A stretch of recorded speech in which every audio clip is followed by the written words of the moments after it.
Hello and welcome to another video by Rick Miracle Me in my series Freemasonry and Satanism.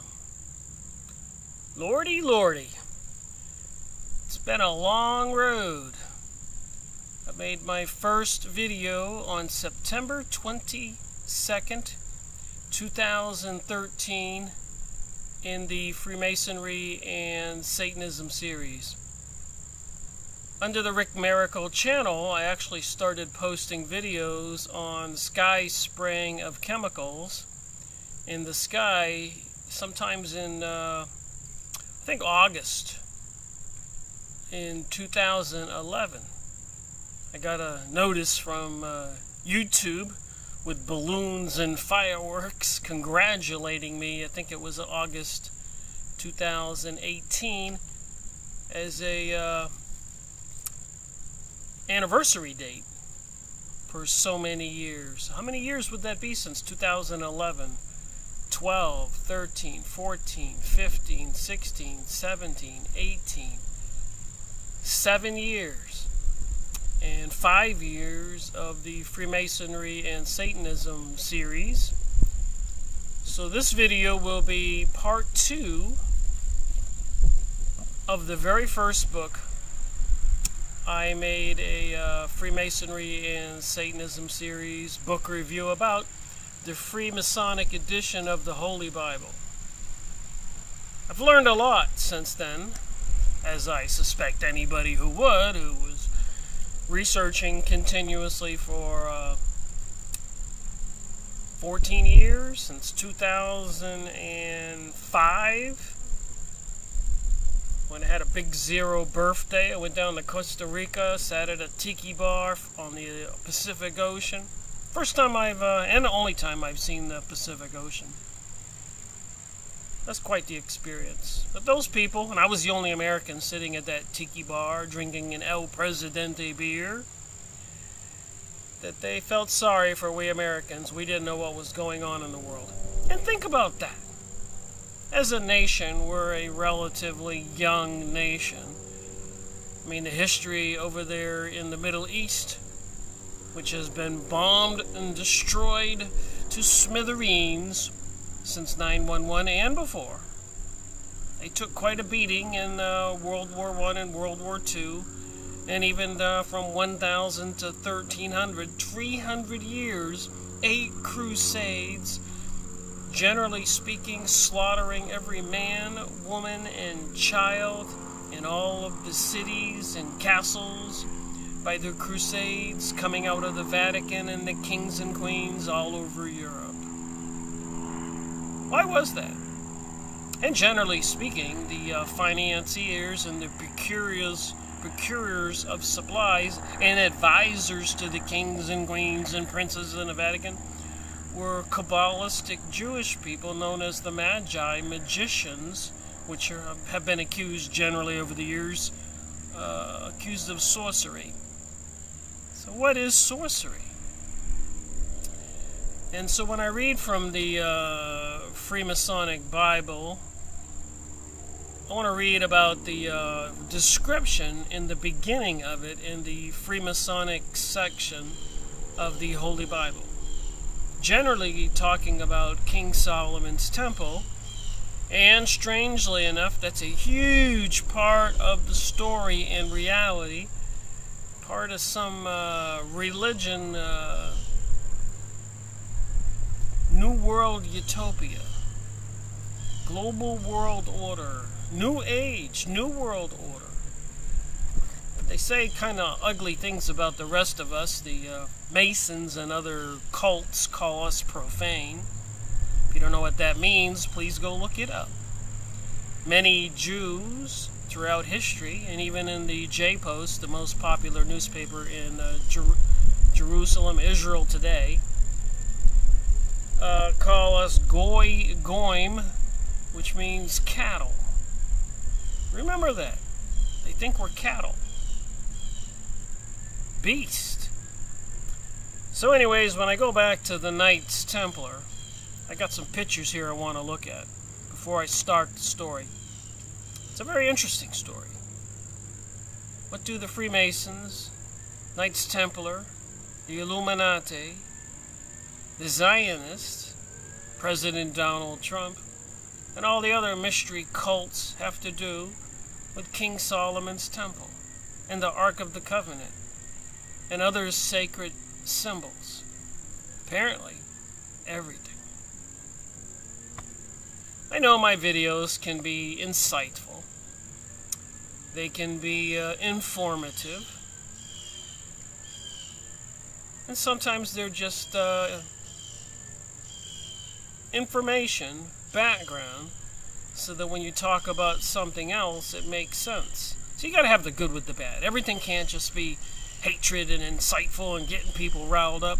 Sometimes you just have to use your intellectual brain and look at the other stuff. Then you can put it all together. And I believe it fits all together just like this. It all interlocks. If you want to pay attention, and there's many levels, like my fingers interlocking here. And so when I talk about all these things, you have to remember, this is a multifaceted evil organization that's been controlling our world, bringing us a lot of suffering for thousands of years. But apparently there is an interaction with this world and the evil forces, and there has been numerous interactions with this world about the benevolent, loving forces. So I guess it's up to all of us which we choose. So when you talk about the Knights Templar, and you can go on Yahoo image site and find these images, and there's links to each picture. So you can see the website where it came from. I suppose the spider on the internet searches all the websites for keywords, and that's how they compile these pictures. And then of course I get different topics I want to talk about, and I plug in those keywords on the Yahoo image site, and I get the results and select the pictures that kind of answer the questions that I'm asking.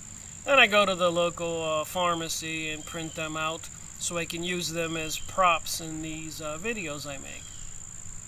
So the first one I want to look at is the Knights Templar.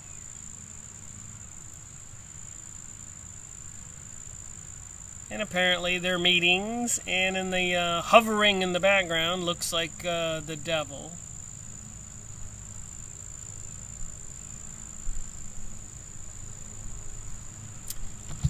So is it telling us something about a religion? And the Freemasons, throughout the years, have been focused and even building models on King Solomon's Temple. You can go look it up, Freemasons and King Solomon's Temples, and you will see it as a huge focus of their attention.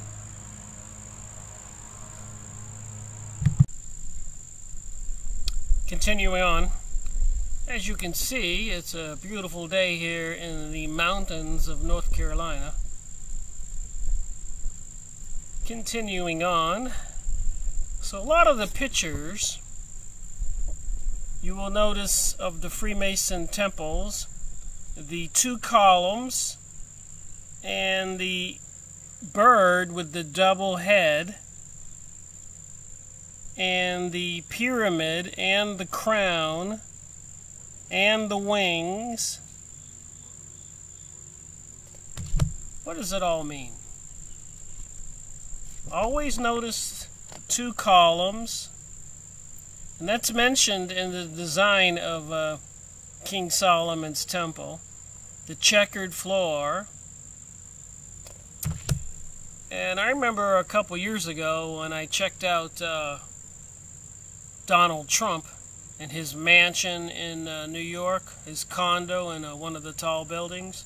Inside, it looked exactly to me like a Freemasonic temple inside, complete with the columns and the floor and the decorations. Since then, I've been searching, scouring the internet, trying to find those pictures again. I haven't been able to, so I think they've been scrubbed. But if I know me and I go back on my hard drives and look back a couple years and I save everything every 6 months or 8 months or whatever, and I usually download stuff I find interesting into a folder. I'll bet I can find those pictures. Here's something interesting, apparently, inside the temple. You have these sphinxes, these lions with human heads and wings, and underneath it, the Ark of the Covenant with the cherubim on top. Now think about that. That's why they built King Solomon's temple, to house that ark with the cherubim on top. And the Ark of the Covenant has several stories behind it. One, it's supposed to hold the tablets, the Ten Commandments, that the bright light gave to Moses on the top of the mountain. Two, it is supposed to contain the agreement, all the laws given to the Hebrews back then as part of some agreement. Three, apparently it housed some kind of being or energy. When they took it into battle and opened up the lid, some kind of electricity or spiritual beings flew out in a rage and killed the enemy. And apparently even the people who were carrying it, the bearers, they had holes in the ark, so you could put a long pole through each side and have 2 men on the front and 2 men on the back, etc. Pick up the ark and carry it along. So at night they would erect the tabernacle, a tented area, kind of rectangular, and several different rooms inside the tent. The holy room where the priest went, and the Holy of Holies where the actual ark was kept. But in battle, when they took it into battle, they would open up the lid, and this spiritual monsters or whatever, I can't imagine it was actually God, would come out and start killing everybody. And also the people carrying it, every now and then the Ark of the Covenant would have a rage or a fit and start killing its own people. So that's why they built King Solomon's temple, to have a permanent structure instead of a tented area, the tabernacle for the ark. So some of the tools and symbols for the King Solomon's temple is the table there, the sacrificial table, the gigantic brass bowl there, which apparently is, I'll get you to the dimensions, 20 feet wide. The table and the bowl is like 10 or 12 feet. And then the 7 candlestick menorah is supposed to be the light of God, now replacing the Christian symbols around the world. And then, of course, the Ark of the Covenant and another table. So some strange thing. And of course, another depiction of the King Solomon's temple. And there's that big brass bowl where they wash the sacrifices. And they have altars where they sacrifice. Interestingly enough, and I said that President Donald Trump, and when I found the pictures of his mansion condo in downtown New York, that looked to me, and I'd been doing research for years, so obviously I don't believe I'm imagining it. And his other properties I looked at have a lot of details that make it look like a Freemasonic or other type of temple. But recently they came out with a coin with Donald Trump with King Cyrus face overlaid. And even on the coin it says Cyrus, Balfour, Trump, and Declaration. So during World War I, as per the top of this coin, there was a declaration that came out of the Balfour Agreement, which said that the British would help the Jews obtain the Palestinians' land to have a kingdom of their own, I suppose, to return to a golden age or rebuild the kingdom of Judea, which extended from the Euphrates in Iraq down to the Nile in Egypt. So everything that's been happening in our lifetimes, and probably our parents' lifetimes, etc., has had a significant amount to do with what's on this coin. You can't deny what I'm saying. They have a coin. And King Cyrus helped the Jews rebuild King Solomon's temple. Weirdly enough, in this book, it says that it's been rebuilt twice and destroyed. I guess the first time they don't count when it was originally built. So if they're building it again, according to this Bible and this information, it'll be the fourth time they're going to rebuild it. A lot of human suffering has gone into bringing us this day and this coin and apparently this president. And it's all right there on the top. The Cyrus, who helped the Jews build the last temple, and then, of course, Donald Trump, who said the United States recognizes Jerusalem as the capital of Israel. Thus, they obtained that property and control of that city finally. Took them World War I, World War II, 9/11, and so much more. And even on the coin, another one here, you can see the symbols. And he charged me to build a house in Jerusalem. Does anybody wonder what this is all about? Here's another coin with the United States seal and something like a Shriner's seal, or maybe the seal of Israel. King Cyrus, maybe?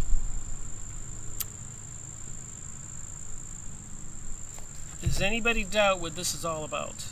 And here's the, I guess, what the new temple might look like.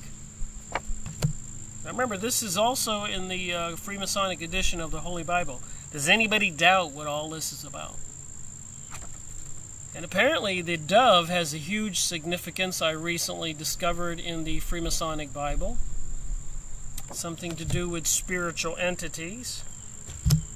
So you can go online, look up the Donald Trump King Solomon Temple Cyrus coins and see this like I did. Apparently there's several versions. Here's a different one with a larger picture of King Cyrus's face. And again, tying together the Balfour Agreement during World War I. And remember, Germany was winning the war, hands down. But apparently, according to my research, more proof and more proof. But the people who control our country, especially since 1913 when they created the Federal Reserve, which means they took over control of the money of the United States in America. 1913. And apparently in 1933 they bankrupted the United States because to operate the United States, the government, our officials under the Constitution, had to borrow from the Federal Reserve, which wasn't their bank, it was a privately owned bank. So 13 to 33 is 20 years, and that would have been after World War I, so the United States probably couldn't pay its bills. And according to the World Court, a country can exist and have a constitution long as it stays sovereign. So if it goes bankrupt, it goes into some kind of bankruptcy law. And probably the only people who don't know about it are the USA citizens at large, we the people. They got all these symbols, a 7-candlestick menorah, which I noticed on a shopping store window 2 years ago, instead of your traditional Christian symbols. And these are major sacred symbols, so you'll be seeing more of these. Plus, I suspect that the book of the law that the bright light gave to Moses, that apparently is in the Ark of the Covenant, is also, I suspect, the Noahide laws, which were secretly passed the United States. And it has in those laws a punishment of heresy. And apparently if they can declare, like Donald Trump declared, Jerusalem to be the capital of Israel, and if they openly declare that the Noahide laws are the law of the land, and if indeed they have rejected Jesus Christ even 2,000 plus years ago, and if they say that rejection of Jesus still stands, and that now becomes part of the law of the land, then anybody who still believes in Jesus, has a cross or a Bible and all that stuff with the New Testament, could be accused of heresy. So what is coming seems to be quite interesting.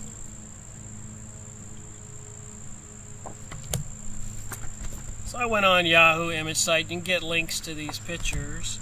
But apparently, not only did this being on the mountain give Moses the instruction on how to build the ark out of gold with specific geometry specification sizes, which geometry is a huge portion of the Kabbalah and astrology, where the stars are, whether they're square or trine or whatever,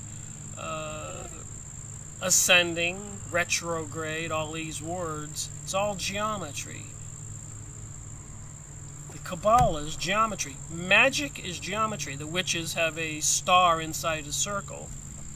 So this was one of the symbols or the items that the entity that told King Solomon to build the Ark of the Covenant and the tabernacle, which the same specifications were made for King Solomon's temple.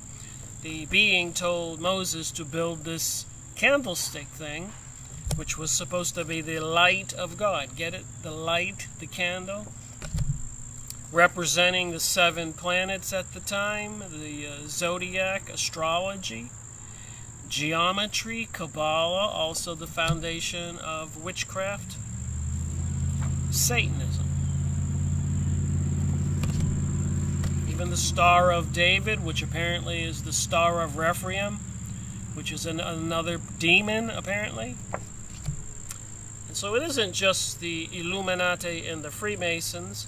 As far as I can see, most, if not all, of our politicians, FDR included, and Donald Trump's condo in the pictures indicates to me he was probably level 33 Freemason or a high priest in one of the organizations. But so was John Kerry and George Bush, where it's even clearer where they come from, the order of the skull and bones. You can't make this stuff up. Another picture here, a large part of the available UFO literature is closely linked with mysticism and the metaphysical. It deals with subjects like mental telepathy, automatic writing, invisible entities, as well as a phenomenon like poltergeist, ghost, manifestation, and possession.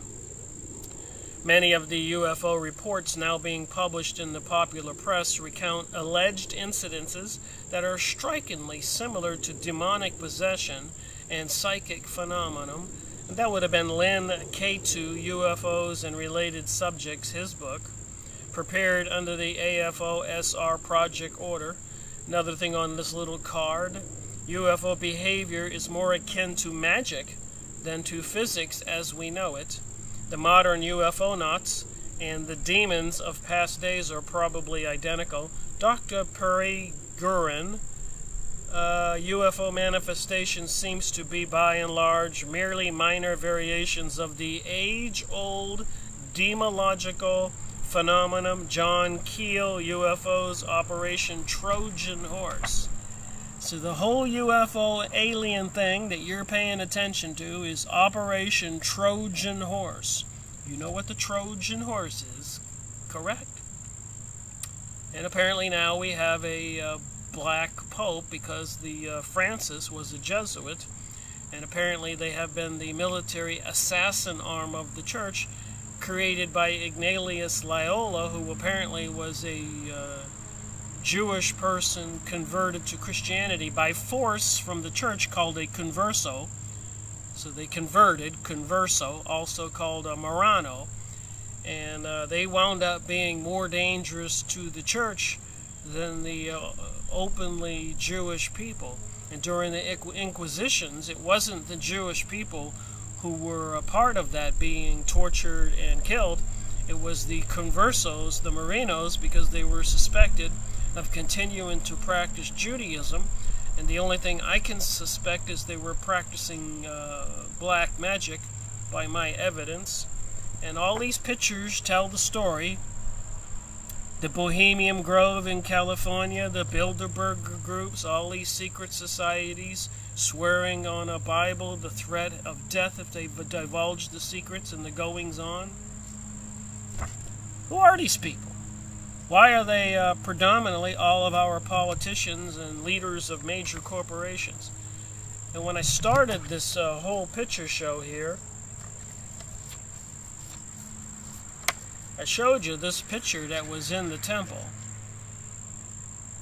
The lion with the human head, and underneath it is the Ark of the Covenant. So if the pictures tell us a story, what does the lion with the human head tell us?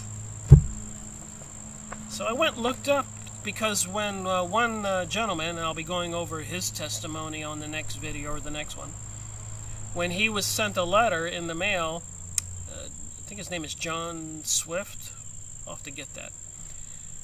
But I looked him up, and he said when he got a letter in the mail, he was surprised. He wasn't rich and famous, but he'd been a loyal Freemason and worked through all the degrees and was a leader in his temple, Freemason Lodge. So they nominated him for 33 degrees. That's the only way you get to be 33 degrees.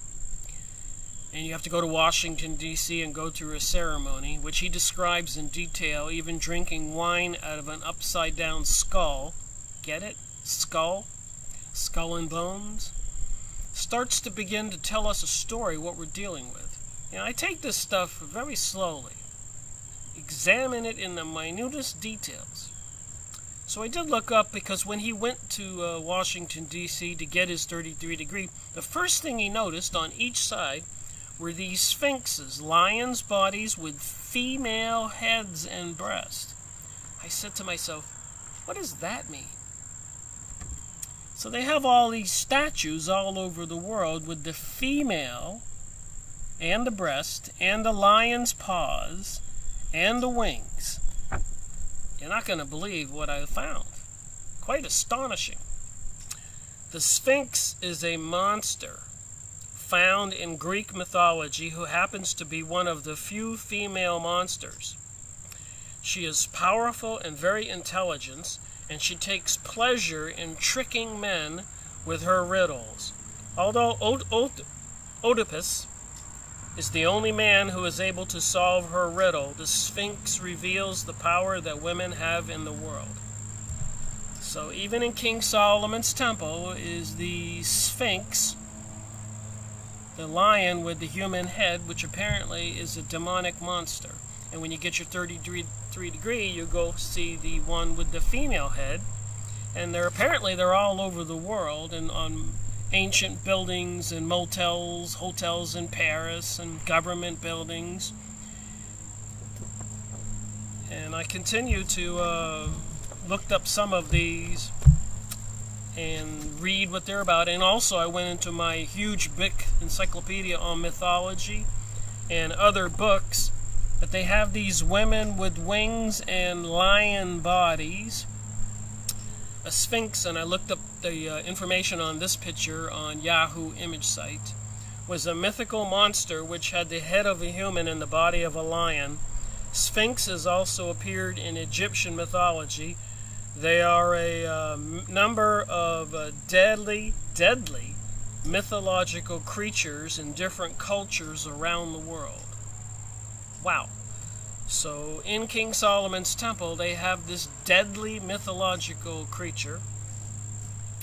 I looked up this picture when on the same search results when I looked up female-headed sphinxes. And on this picture it says on the back, I wrote on the back what it says on these pictures. Woman Pharaoh Hatshepsut, great Pharaoh Sphinx face, mythical creature with a lion's body and a human head, powerful solar deity of the Egyptian Pharaoh. So these are some of the pictures, and you can go look it up on, look up a woman's head on sphinxes. And they're all over the world. You'll find all kinds of results of this, and apparently they're very evil, demonic monsters.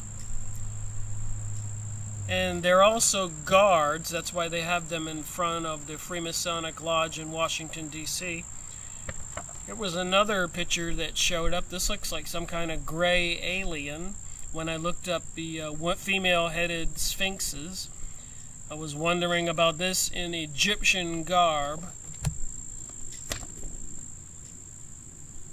Female-headed sphinxes, monsters that like to trick men.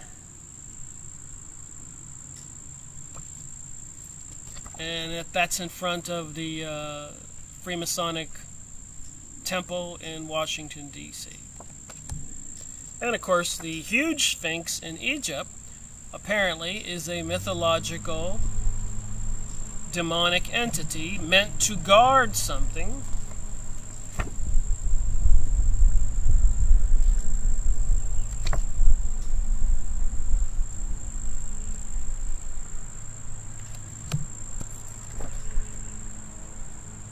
This one has the all-seeing eye. It's on the back of the dollar bill. The lion's body.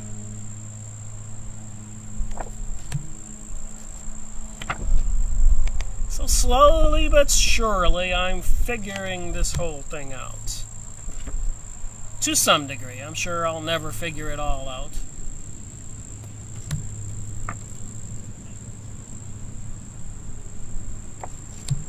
Here you are, you're going over to London, you're going over to Paris, you're going to Washington, D.C., and you're going to find a monster and a lion's head and a lion's body and a human head, and now you know what it means. And these pictures were found on the female-headed sphinxes.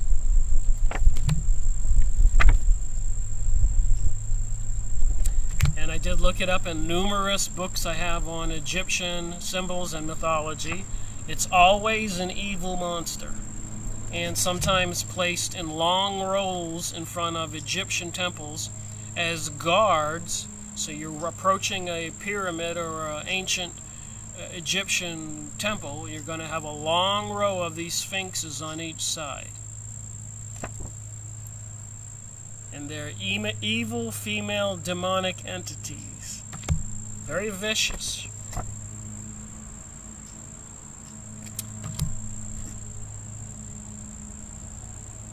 And not only are they in front of the Washington, D.C. Freemasonic Lodge, but they're inside the King Solomon's Temple, which apparently they're going to rebuild, which is part of the coming religion, Noahide law, as I suspect. They wouldn't have passed it in secret otherwise, that consider it heresy to worship idols, and if they continue to reject and deny Jesus as a Savior, he will be declared a false god, and people worship him, and his religion will be accused of heresy, punishable by beheading. And apparently, if you go look into it, there's plenty of sources on the internet, that the government has purchased 30,000 guillotines and, of course, built FEMA camps and doing other kinds of sinister things, artificial intelligence, collecting all kinds of data on all of us with electromagnetic technological weapons installed everywhere. And even in the video today by Chris Green on one of his TV programs, internet videos, apparently, it's been announced in The Sun, a major newspaper in England, that up to 400 million people, or something like that, 400 million, and then Bill Gates said 40 million, could die this flu season from some biological flu.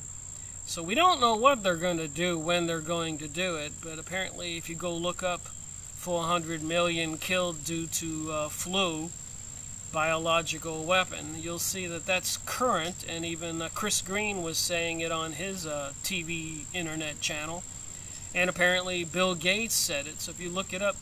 And then of course a bunch of economic advisors are saying that the economy is getting closer and closer to collapsing. The balloon is blowing up and about to pop.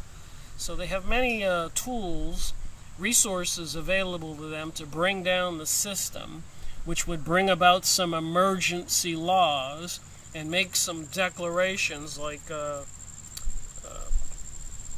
President Donald Trump did, making Jerusalem the capital of Israel, fulfilling a prophecy, and with the seven-pointed candlestick above his head, and of course the King Solomon's temple on the back of the picture. Oh my!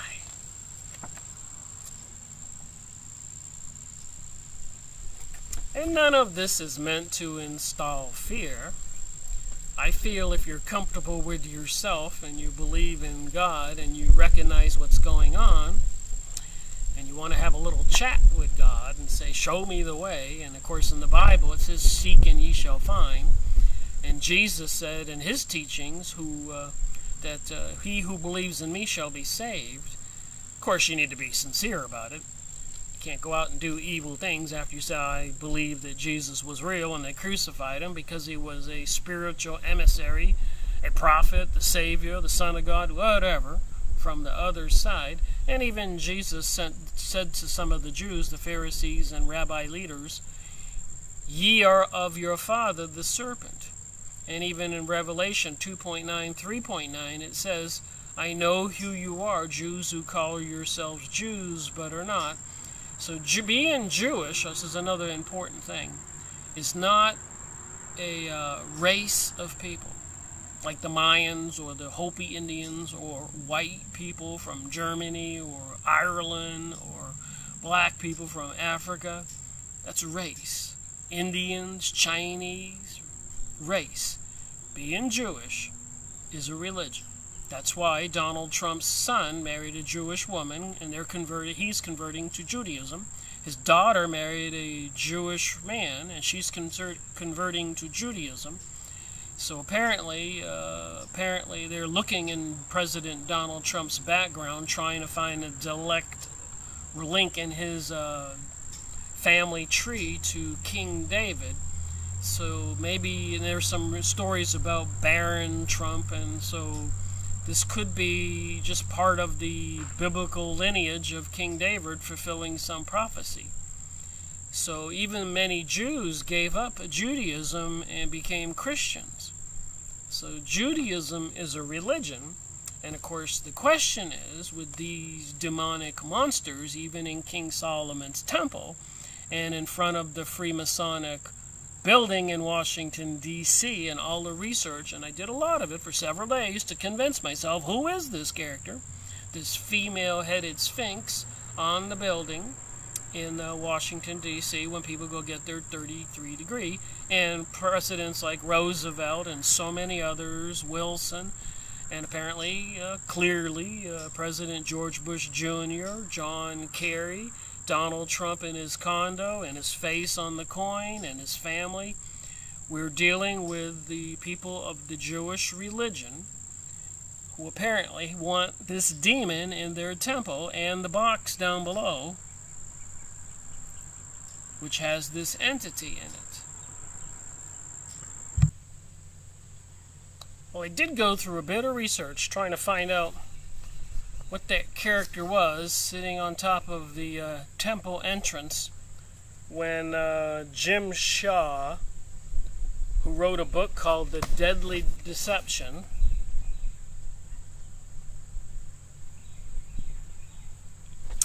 that was the guy who got a letter in the mail, said he'd been offered the 33-degree Mason. He had to go to Washington, D.C. to get it. I said Swift. I was wrong. It was Shaw. And you can see here where it says, flanking the entrance are two sphinx-like granite lions, with women's heads, the neck of one entwined by a cobra. This is the religion.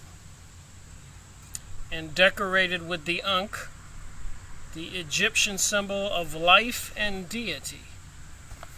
So you can go look this up. There's the link.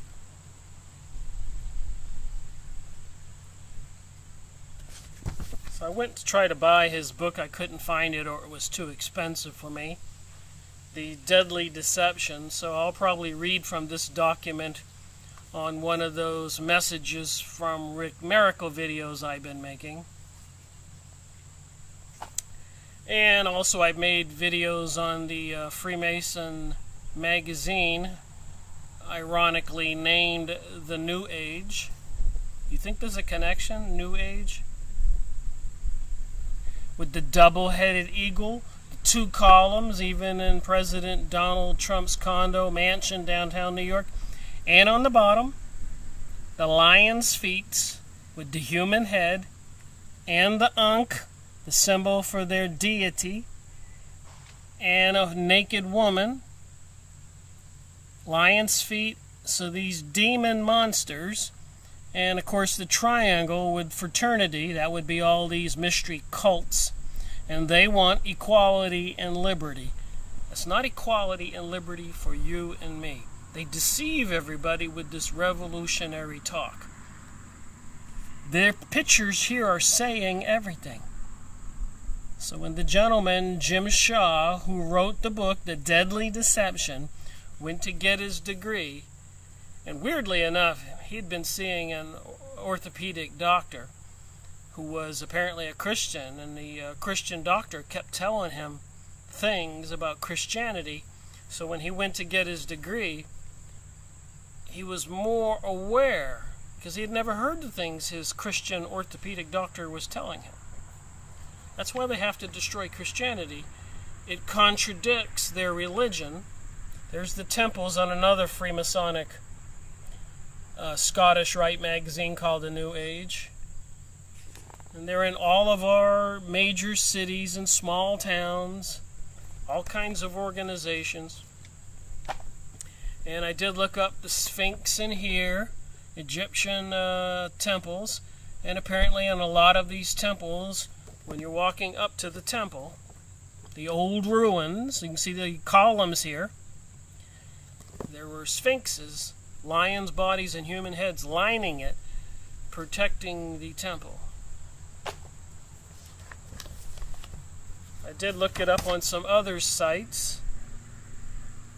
The Great Sphinx stock photos, Sphinx stock images, so you won't have any trouble finding the evidence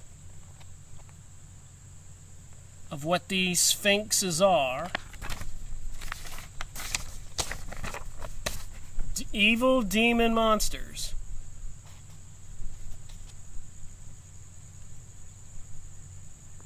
I think in my city here we have this relief on one of my buildings. I've taken pictures of it, and I was wondering what they meant. I'll have to dig those pictures up. I do have them. I actually created a whole album from some of the symbols on the buildings in my downtown area.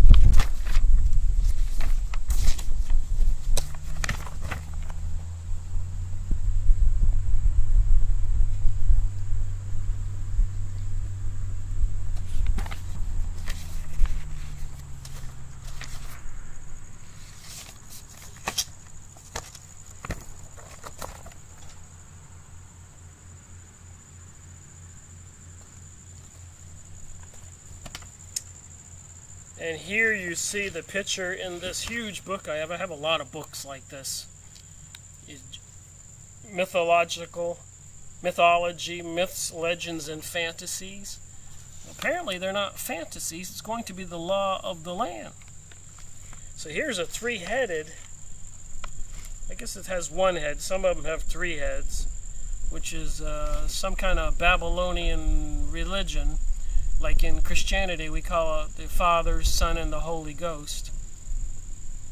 3 in 1, the Trinity, trine. So here's a picture here with this lion's body.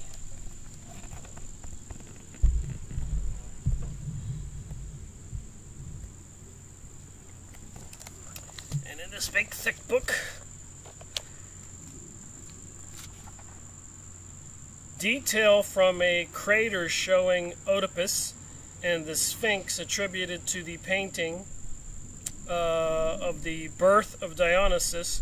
The Greek Sphinx was an evil creature of death in this book. Destruction and general misfortune in this book.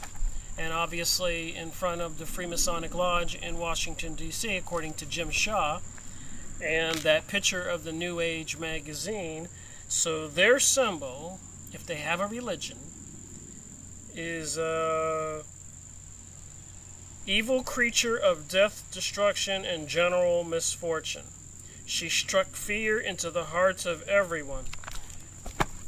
And I keep talking about this mystery religion coming to a neighborhood near you, if it's not already here, and bent on destroying Christianity. So let me read from this book, the Freemasonic Holy Bible on King Solomon's Temple.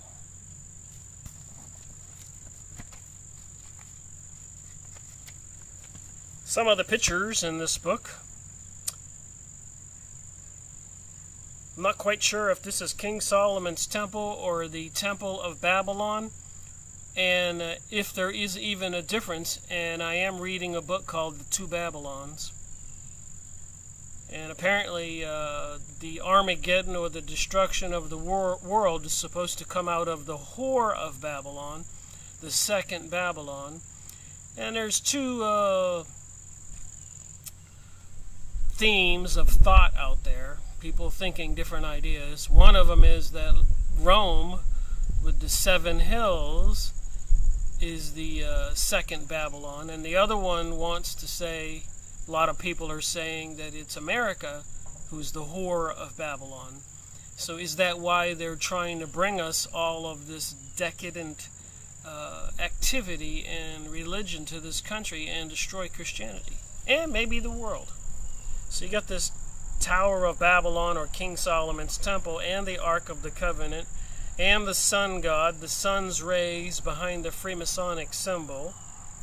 So it does take a while to try to figure this stuff out, but this is in the Freemasonic edition of the Holy Bible.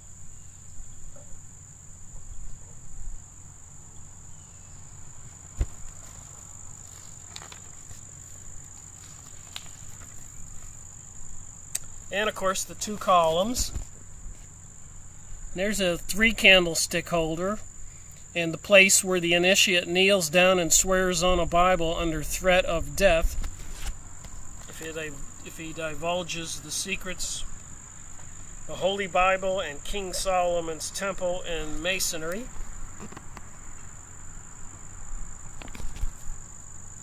Copyright 1924. So I've got a little bit to read here. In the foreword, it has King Solomon's Temple and Citadel. The pictures showing the gorgeous reality of King Solomon's Temple included in this Masonic Temple Illustrated edition of the Holy Bible are the result of many years of research, and architectural plans from which they were made are valued at more than $200,000. So I showed you some pictures of the Sphinx in King Solomon's Temple, the Ark of the Covenant, the coin with Donald Trump's head overlaid King Cyrus, who helped to rebuild King Solomon's Temple about 2,000 plus years ago.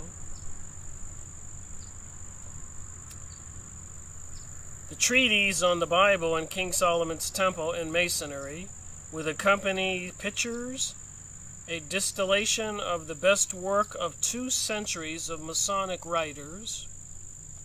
So the complete series of illustrations include the front porch, the King Solomon Temple, the front elevation, side elevation, gathering materials, view of the northeast corner, banquet scene, the Pharaoh's daughter's house, the King Solomon's wife and queen, the porch of judgment, and so many more. The great porch of the temple, King Solomon's treasure room, the holy place, King Solomon's Temple.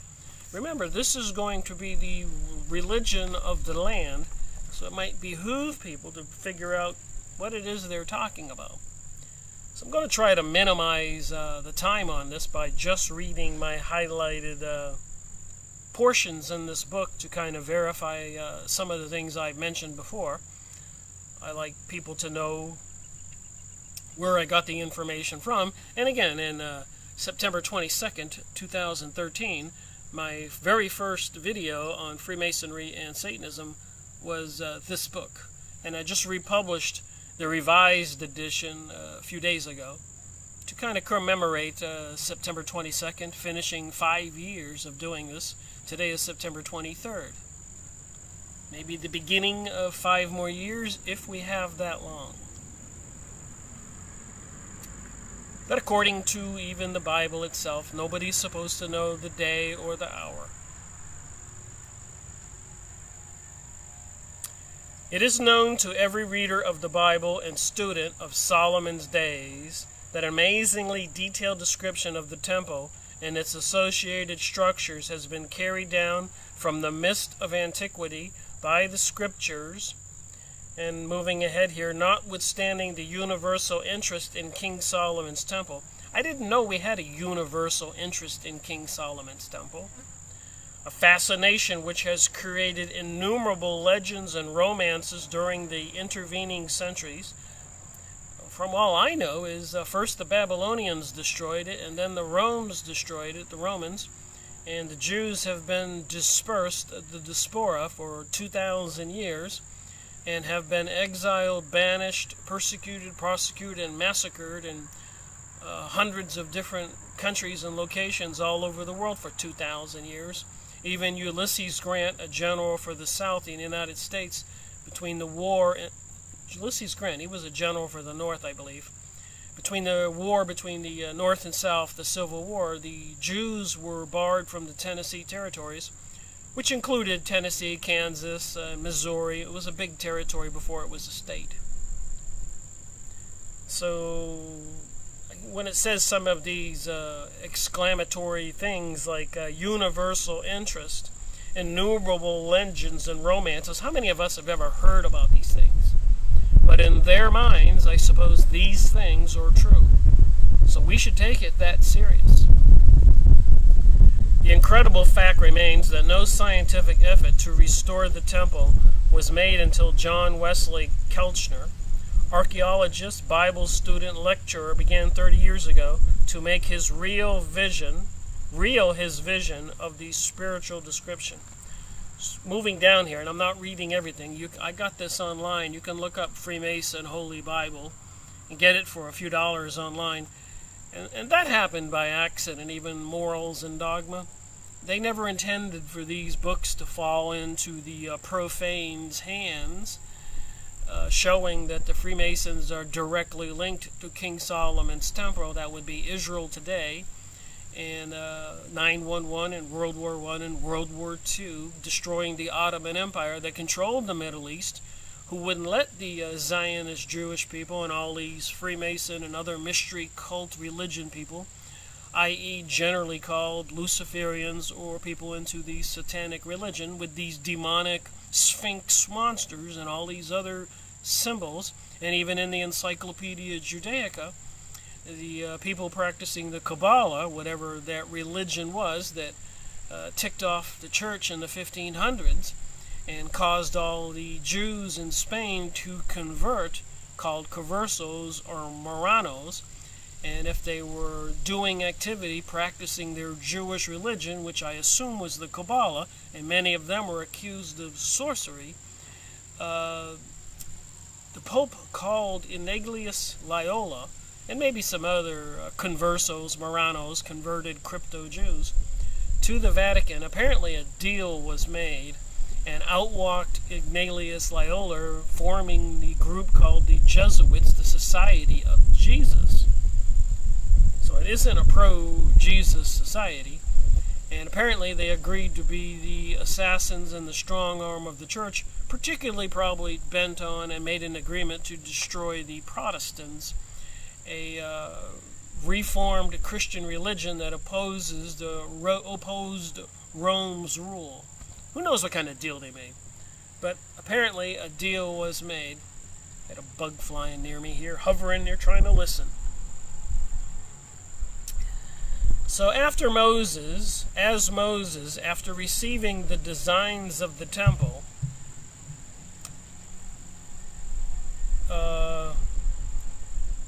tabernacle, as Moses, after receiving the designs of the tabernacle of Israel, called to his aid the cunning master mechanic Bezalel, who was filled with the Spirit of God in wisdom and in understanding and in knowledge and in all manner of workmanship, and as Solomon sent him to fetch Hiram out of Tyre, a neighboring kingdom, filled with wisdom and understanding and cunning, skilled workmen, so did John Wesley Kilchner labor with these experts. Together they dropped out of the 20th century back into the years 1011 to 1004 before Christ. So 1,000 years before Christ. 3,000 plus years ago. The difference was only 30 centuries between the creative objective and the same, and the result identical. The creative objective the same. So what they're doing now is nothing that they didn't do 3,000 years ago. Guess I gotta pause this video and ask this bug to leave. Alright, all of that just to start reading from the meaning of Masonry.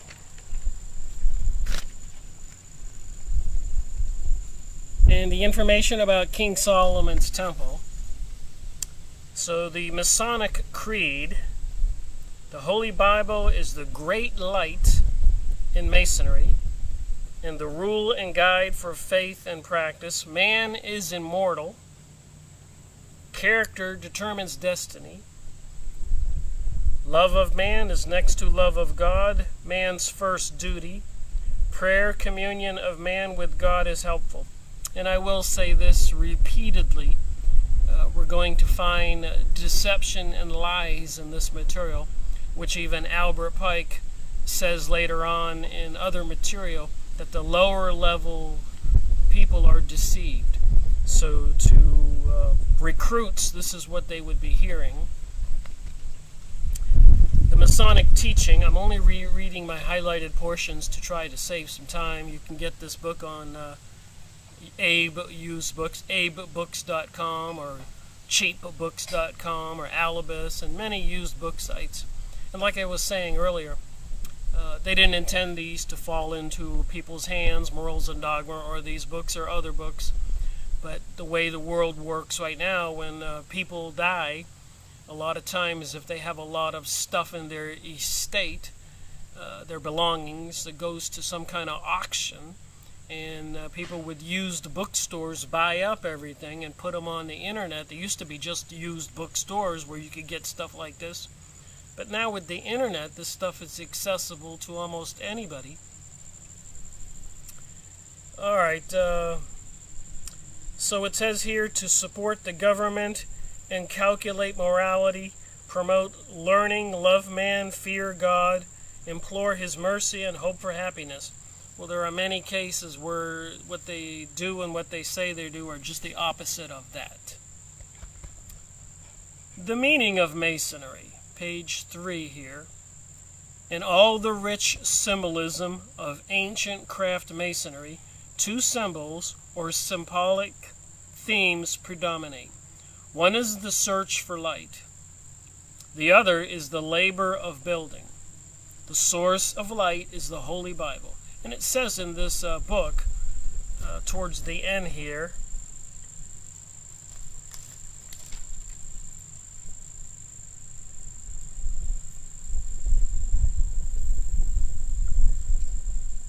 it says here,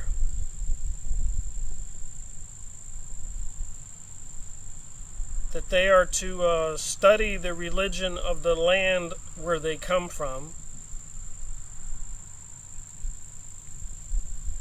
concerning God and religion. A Mason is obliged by his tenure to obey the moral law, and if he rightly understands the art, he will never be a stupid atheist or an irreligious libertine. And apparently the powers that be that are teaching all this social conditioning in the world are promoting atheism. But though in ancient times Masons were charged in every country to be of the religion of that country or nation, whatever it was. So here it says concerning God and religion, that they are to be of the religion of that country or nation, wherever it was, page 26. And I need to show it because I don't ask people to believe me.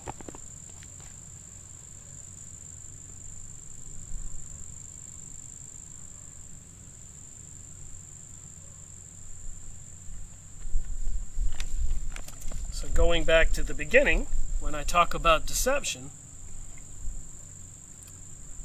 the source of light is the Holy Bible, and page 20, what page was that? 26.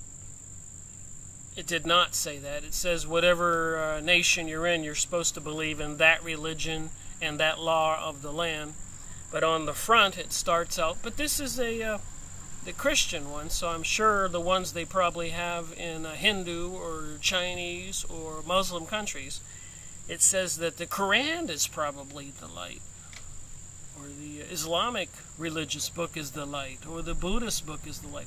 And I'm not trying to be facetious or insulting to anybody, but you just saw where it says one thing, and on the back on page 27 it said another.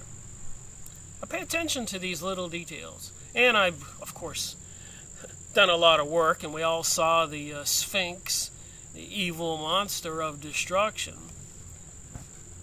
on the New Age magazine, on the temples, and in King Solomon's temple. So what are we supposed to think?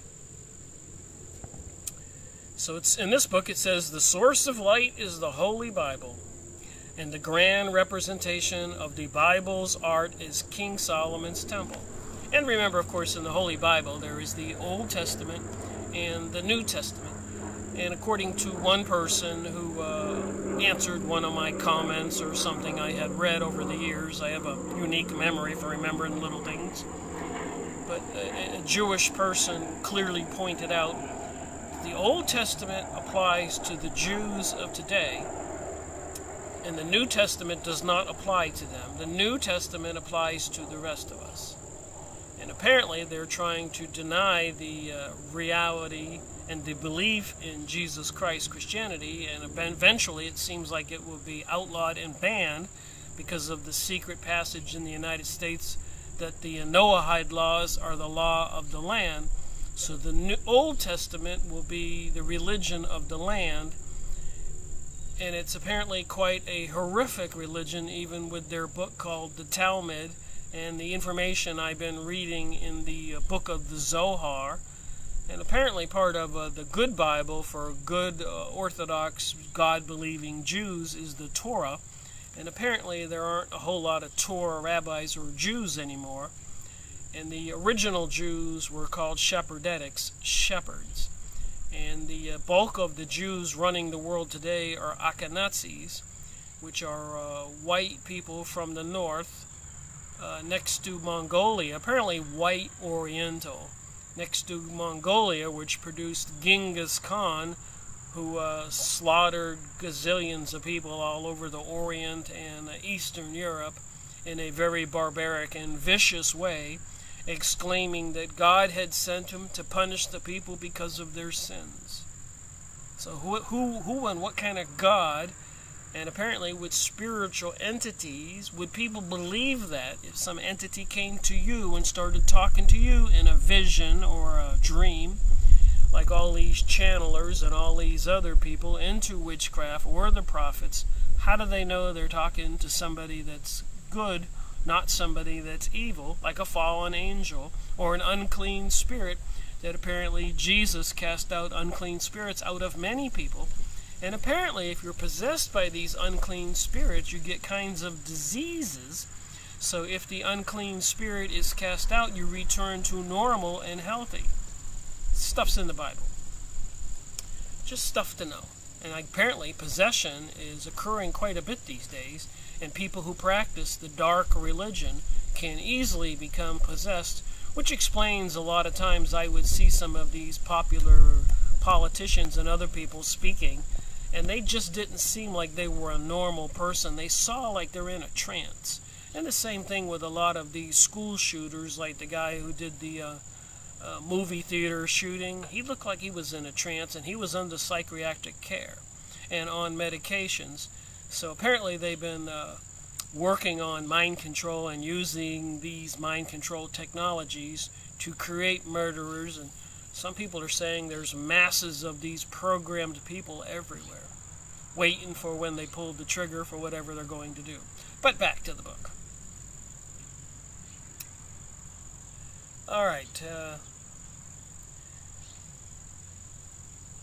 So when you join Masonry, they learn the way to use the working tools of the stone craftsman until at last he finds himself portraying the character of the greatest of all legendary builders, the master architect of King Solomon's temple.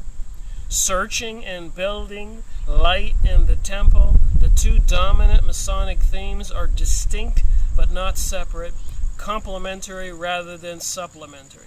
So again, you talk about the Old Testament with all the mythological characters and evil and monsters in the Old Testament. And then you talk about the New Testament where Jesus says we are to love one another, and he overthrows the temples, money changers' tables, and he accuses the Pharisees and the Jews that I know you are from the synagogue of Satan. And in Revelation it says 2.9, 3.9, that I know who you are, Jews who call yourself Jews but are not. So I'm coming to the conclusion, like the Sphinx evil monster, that we are dealing with a satanic, demonic, Moloch, Luciferian entities, religion.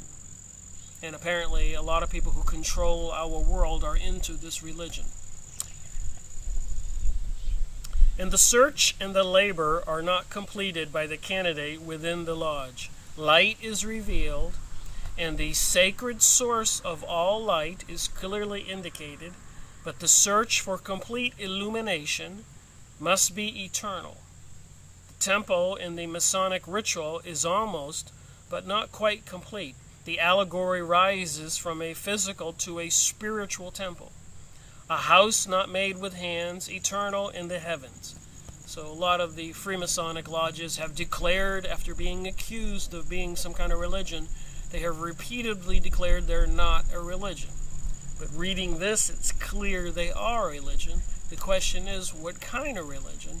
And it seems they with the Zionist Jews and Prime Minister of Israel today, Benjamin Netanyahu, and apparently President Donald Trump with his picture on the coin with King Cyrus, they're all after the same thing, bringing us this new religion. They control our reality, and they control a lot of the advanced technologies that they appear to be using against us and preparing for some huge Armageddon event. As even I read on that when I looked up the Sun newspaper in England, Britain, saying that 400,000 might die from the 400 million might die from the flu, and Bill Gates saying 40,000, 400,000, 40,000 might die from the flu. So are they sending a message what might happen this flu season? October's right around the corner. And they had pictures of airports and everybody with the mask on. And then another press releases and a video I was watching were talking about the bubbles about to burst, an economic collapse. So they're giving us numerous scenarios. It's the old saying, what you think about, you bring about. Are they trying to get us to think about it so we bring about it? Is it a manifestation? Is it a practice of sorcery and witchcraft? Light is revealed, and the sacred source of all light, that sounds like a religion to me, is clearly indicated, but the search for complete illumination, there's the Illuminati, must be eternal. Moving down to my highlighted portions. It says here, should have acknowledged a particular attraction for the most famous and glorious of all building enterprises, King Solomon's temple and citadel. Interest and attraction for the wonderful structure on Mount Moriah have increased rather than diminished during the 600 and more years of recorded Masonic history. And remember, this Bible was published in 1924. So the focus is obviously very current with President Donald Trump recognizing Jerusalem as the capital of Israel, and that video I showed with Prime Minister Benjamin Netanyahu exclaiming, "We have the temple! We have the temple!" I showed that video. This is no small thing, I keep saying. It's a huge thing that's going on, and it pertains to everything I'm reading right here. Until today, the Temple of Solomon is the spiritual home of every Mason. So it says here, the Temple of Solomon, with President Donald Trump's picture on that coin with King Cyrus, who helped build the temple 2,000 years ago. It's the spiritual home of every Mason. Are we supposed to believe what's in this Bible? The tabernacle in the wilderness. Next topic. Details of the primitive tabernacle of Israel is essential to grasp fully the fundamental principles involved in the construction of King Solomon's temple. Tying back to those days, way back then, when Moses went up to the mountain to speak to the burning bush of the bright light, came down with the 10 Commandments. While he was gone, all the Jews, the Hebrews down there, below the mountain, had collected all their gold, built a golden calf, and were having a drunken orgy, satanic ritual, worshipping of the ancient Egyptian religion, Moloch, sacrificing before this demon bull, Moloch. And of course, Moloch is also represented by the owl, the Bohemian Grove in California, where a lot of our politicians have been photographed there by Alex Jones and his video cameraman and other famous people. And they dress in long robes, throw a baby in the fire. It looks like a Halloween event, ship in gay men for some kind of sexual ritual, and they call it the cremation of care. I could go on and on and on and on and on about examples I've talked about in many videos. A study of the ceremonies, the sacrificial offerings, and the priestly ministrations of the tabernacle will reveal the great spiritual mystery of the indwelling God. See, do you really think it's the God that created earth and the trees and the animals and the one where we go to when we leave this life and spiritual being for judgment, as made manifest by Moses during the sojourn in the wilderness? So obviously, Freemasonry has a religion. Moses, during his prolonged stay of 40 days and 40 nights on Mount Sinai, appears to have visualized the form which the tabernacle should be.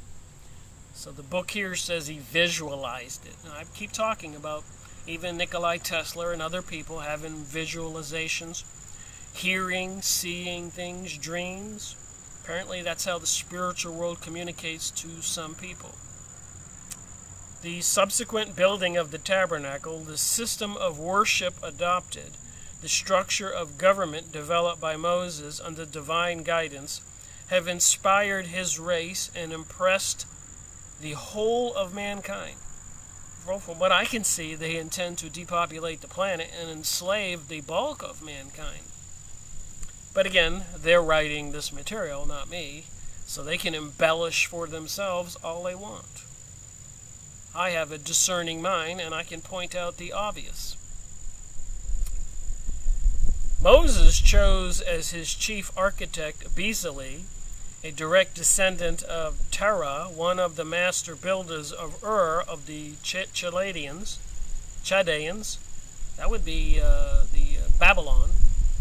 And as chief assistant Aholib, also direct descendant of Terah, and by marriage of the line of Tubal-Cain. And of course, Cain in the Bible was the first child apparently, of Adam and Eve. Eve, and according to the biblical teachings, was seduced by the devil, Satan, who produced a child named Cain, and then the Satan character left. So God brought Adam to the Garden of Eden. There's several variations of this story. And they had a second child, Abel, and the first child from Satan, the spiritual entity, fallen angel demon, killed the second child. The first murderer was Cain, killing Abel, and then Adam and Eve had another child, Seth. So apparently, according to some of the research, and it's different, there's different stories in these different genesis of evolution of mankind, whether you're reading the Bible or the Rosicrucian material or the Freemasons or the Kabbalah or the Theophist Society. So you have to kind of read it all and tell a couple of the stories. So when it said Tubal Cain here, I'm thinking that there are people involved in building King Solomon's temple are descended from Cain, the first murderer. These three outstanding geniuses gave to the world the most beautiful and magnificent religious structure ever conceived and erected by a nomadic people. Well, do you believe that? Is your religion the Old Testament or the New? And if you're atheist or whatever, or Buddhist or Hindu or a Muslim, what do you think? But that's what they're saying here. I never thought it was the most beautiful and magnificent religious structure. But I am thinking of heresy, and if they do declare this the law of the land, and they call me up before their courts, apparently, which they will have, and I don't acknowledge this, they'll probably be accused of heresy. And those 30,000 guillotines that are there are waiting for people who don't want to swear allegiance to Lucifer.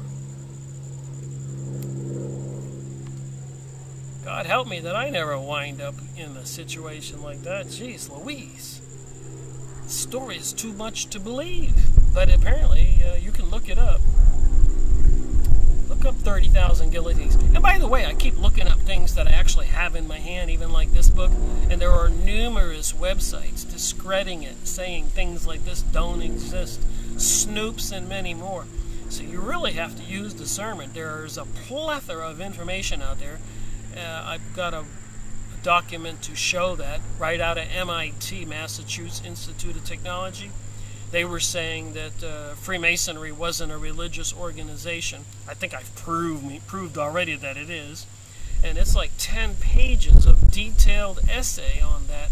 Just another example of the deception everywhere trying to deny all of this information, no matter what topic you look up. So if you go look it up and you come across a couple documents that are denying it and ridiculing it, you'll notice ridiculous ridicules, calling it stupid and foolish. Start to recognize the terminology that they want you to think, because you're stupid and you're foolish, that you'll believe what they're saying using the word stupid and foolish. But don't be stupid and foolish. Look at several different documents and look at the derogatory way the author speaks. Use your judgment. Realize there is an information war going on. But here I have the Freemasonic Holy Bible, so I guess we can believe it a little bit. How the materials were acquired. So they're building the temple. They want to say it's the most beautiful and magnificent religious structure ever conceived. And President Donald Trump's pictures on a coin with King Cyrus and the 7-candlestick menorah on above his head, and the Balfour Agreement, the betrayal of Germany in World War I, and Donald Trump's declaration. It says declaration on there. And Prime Minister Benjamin Netanyahu in that video I've showed, we have the temple, we have the temple. How the materials were acquired. The Israelites, a nomadic tribe roaming about through Chaldea, Assyria, and Canaan, finally locating in the land of Goshen in Egypt, naturally accumulated wealth by trading with the natives. So the Israelites were a nomadic tribe traveling around, and naturally, I like how they put that in this book, naturally, they accumulated a lot of wealth by trading with the natives. So naturally, because of their intelligence, not their deception and satanic magic, they now control much of the world, including U.S. presidents and our military and advanced technologies, and they're about to bring the world this new religion. Naturally accumulating wealth. That's what it says here. And I'm only reading my highlighted sentences. Can't read it all. I won't get anywhere in this book. But possibly their greatest wealth was acquired just before they left Egypt, when we are told that they spoiled the Egyptians. So here's Moses with the plagues in Egypt, helping to get the Israelites free. So apparently when they left, they took a lot of spoils, a lot of loot. And that's the greatest wealth that they acquired. Makes you wonder what religion Moses was into. Being able to perform those miracles. Was it God, actually? And why would God tell him to build a golden box, the Ark of the Covenant, with 2 cherubim angels on top? I believe that's telling us something. So it's the fallen angels. According to the demonic sphinxes and other beings and symbols, that's my conclusion. And the box going crazy, the Ark of the Covenant, killing even the Israelites, taking it into battle. Now when the Lord spake through Moses, requesting an offering from every man who would give with his heart in accordance with his means for the building of the tabernacle. So God wanted a tabernacle, and he told Moses to go collect some money from everybody. Just don't think God would have to do that. But that's just me. The architecture of the tabernacle. The tabernacle, tent, and portable temple, being so constructed that it could be readily taken down, moved from place to place, and erected at will, was especially adopted to meet the needs of the nomadic people. So they had a tented area to carry around this golden box with this spiritual entity inside that was telling them what to do. They would send a priest into the tent, and there was another tent within the tent, the Holy of Holies, and it would go talk to the Ark of the Covenant. And the Ark of the Covenant, the being in the box, said, "You are the chosen people, and you got to go into the land of Canaan, now where Palestine is, and Iraq, and all those other countries. And you got to kill all the Canaanites. You are my chosen people." So this being in the box chose them to be the people, and we're looking at all these symbols. Boy, oh boy, I guess they would accuse me of heresy if this is the law of the land. I'm not buying the story. The tabernacle consisted of an oblong or rectangular, called the court, in the rear half of which was a tent covering the sanctuary. Under this tent, the holy and most holy places were defined by partitions. A careful study of the entire structure reveals an architectural gem, serviceably conceived, beautifully designed, mystically embellished, celestially occupied, inspired the beholder with profound reverence and peaceful serenity in the thought of an ever-present and indwelling God, typifying the encampment of the angels of the Lord around them, about them that fear him. The court of the tabernacle, the altar of sacrifice. So they had an altar of sacrifice, bowls and sacrificial utensils. It was like 200 feet by 100 feet. You can't make this up. You can look it up.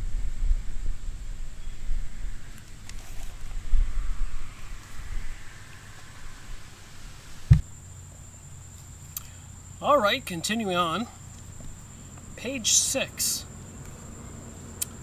Interesting story or what? I have to move my table and chair. The sun was beaming on me. The altar of burnt offering.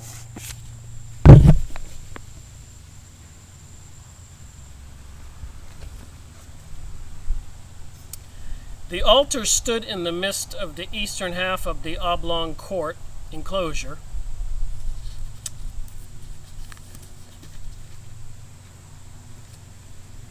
The sacrificial tables and utensils being upon the left of the main entrance within the court. The altar or burnt offering was the instrument used for the purposes of reconciling man with his Maker.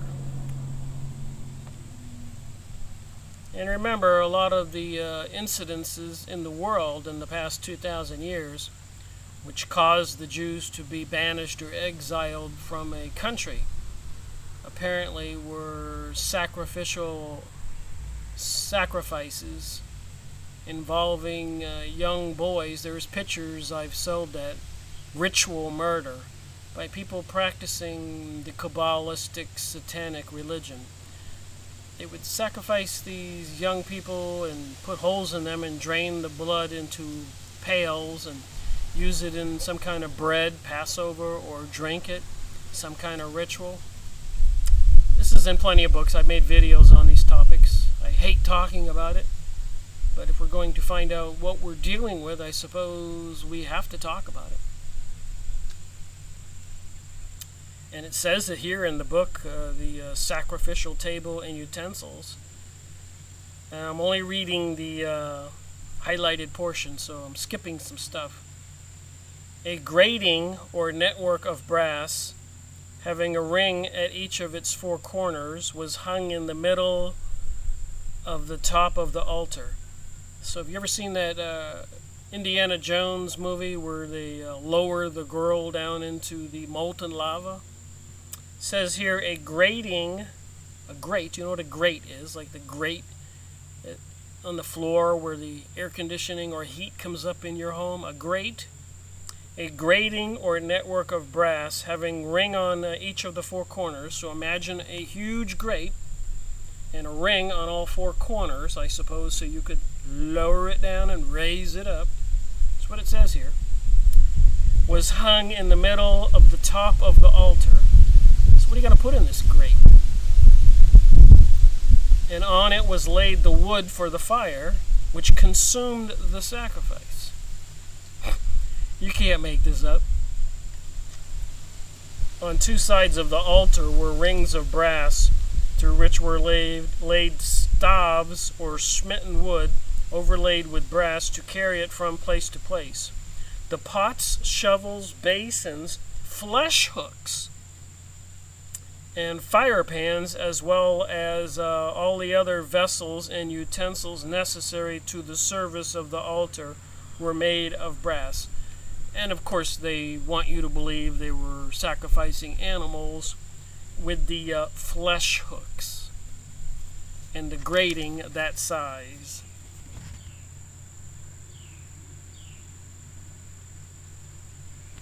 So of course they weren't sacrificing humans, and all those accusations of ritual murder are false. Heck, everything we think that's a conspiracy theory is false. There's nothing going on. Don't pay attention to the cell phone towers and other transmitters they're installing every few feet around here, and smart meters and GMO foods and so much more. You can go look up the Bill Gates talking about 40 million or 40,000, 40 million I think he said, that might be killed this flu season. And then the Sun newspaper in London says 400 million. Why would they be saying that? Other people predicting economic collapse and so much more. 9/11, World War I, World War II, Eisenhower killing 1 million, 2 million Germans after the war, saying even in a letter to his wife he hated the Germans. Apparently he was a Jewish descendant. and a friend of Bernard Baruch, who was President Wilson's right-hand man controlling the United States, the most powerful man in the United States during World War I, who hired to help him Samuel Bush, father of Prescott Bush, father of George Bush Sr., father of George Bush Jr., and FDR, Franklin Delano Roosevelt, high-level Freemason, promised to be the king of the world. Level 33-degree Mason. You think there's a tie-in here with these Jewish elites running our nations and the secret societies, Freemasons, and the Illuminati, all bringing us Zionism to the world? Nah, there's no connection. You gotta be stupid or crazy to come up with a connection they would have you believe. Back to the book. I can ramble on. The brazen lever. The lever consisted of a large bowl or fountain, which held fresh water used by the priest in the services. It stood in a front or pool at the base to catch the wastewater. Here is where the sacrifices were washed, and the priest cleansed before entering the tabernacle. So what and who were they sacrificing? What kind of god needs a sacrifice? I know they got those pictures of Moloch feeding children to this monster. And of course Moloch is represented by the owl in Bohemian Grove, where they throw a baby in the fire. And also Washington, D.C., the street plant is like a giant owl. And also on the $1 bill, perched on one of the ones is a little owl.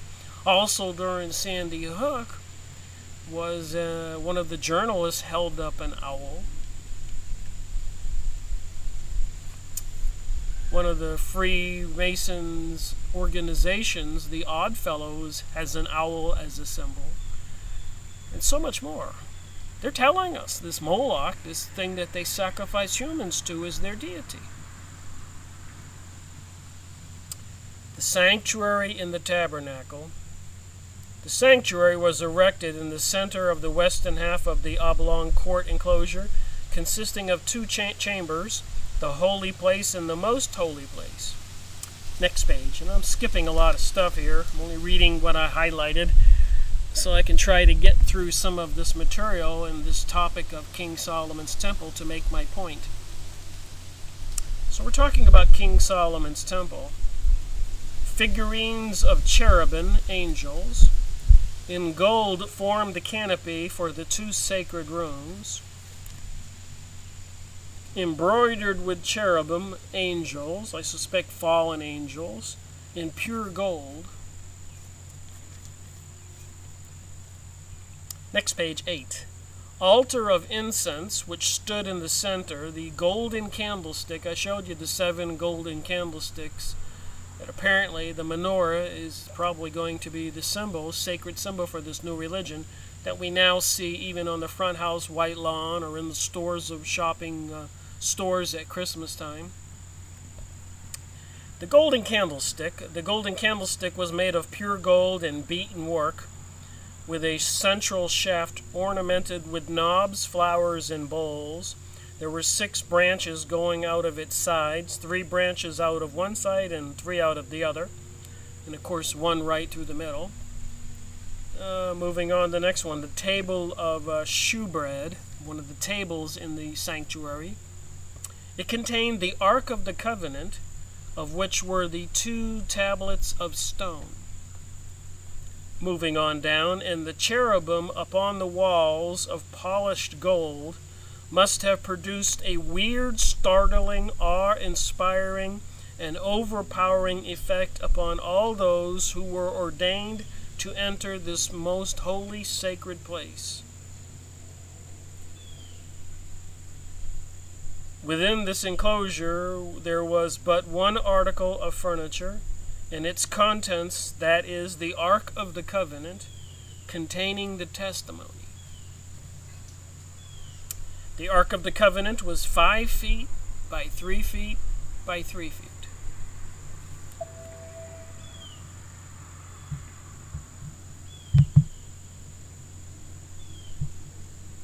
My battery says it's running low. I gotta recharge it. Alright, I plugged in the power. Alright, we're talking about the Ark of the Covenant. Upon each end of the mercy seat were cherubim, made of pure beaten gold. These cherubim stretched forth their wings on high, so as to cover the mercy seat, their faces being inward towards the mercy seat. In this ark or chest, and directly underneath the mercy seat, was the testimony of the 10 Commandments upon 2 tablets of stone. The Ark of the Covenant was fittingly enshrined, was the only piece of furniture in the most holy place. It was visited but once each year by the high priest on the Day of Atonement to make atonement for the sins of the people. This was the most solemn ceremony of the Hebrew worship in the Freemasonic Bible. See, do you think they're connected?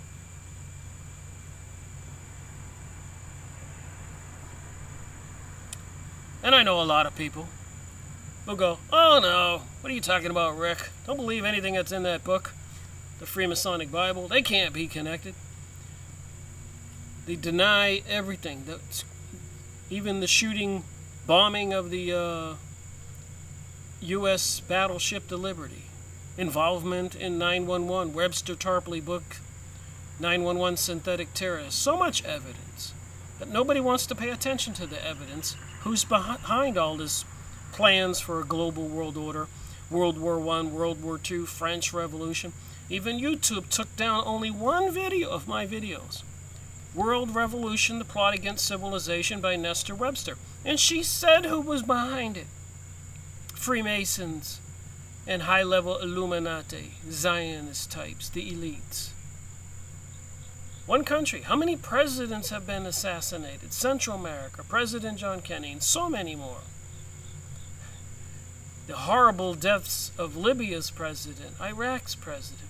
And many people didn't know they were being deceived by these things. The overthrow of the president in the Ukraine, apparently punishing Russia for not going along, or that's the story they're telling us, and Russia is just another puppet in this little charade.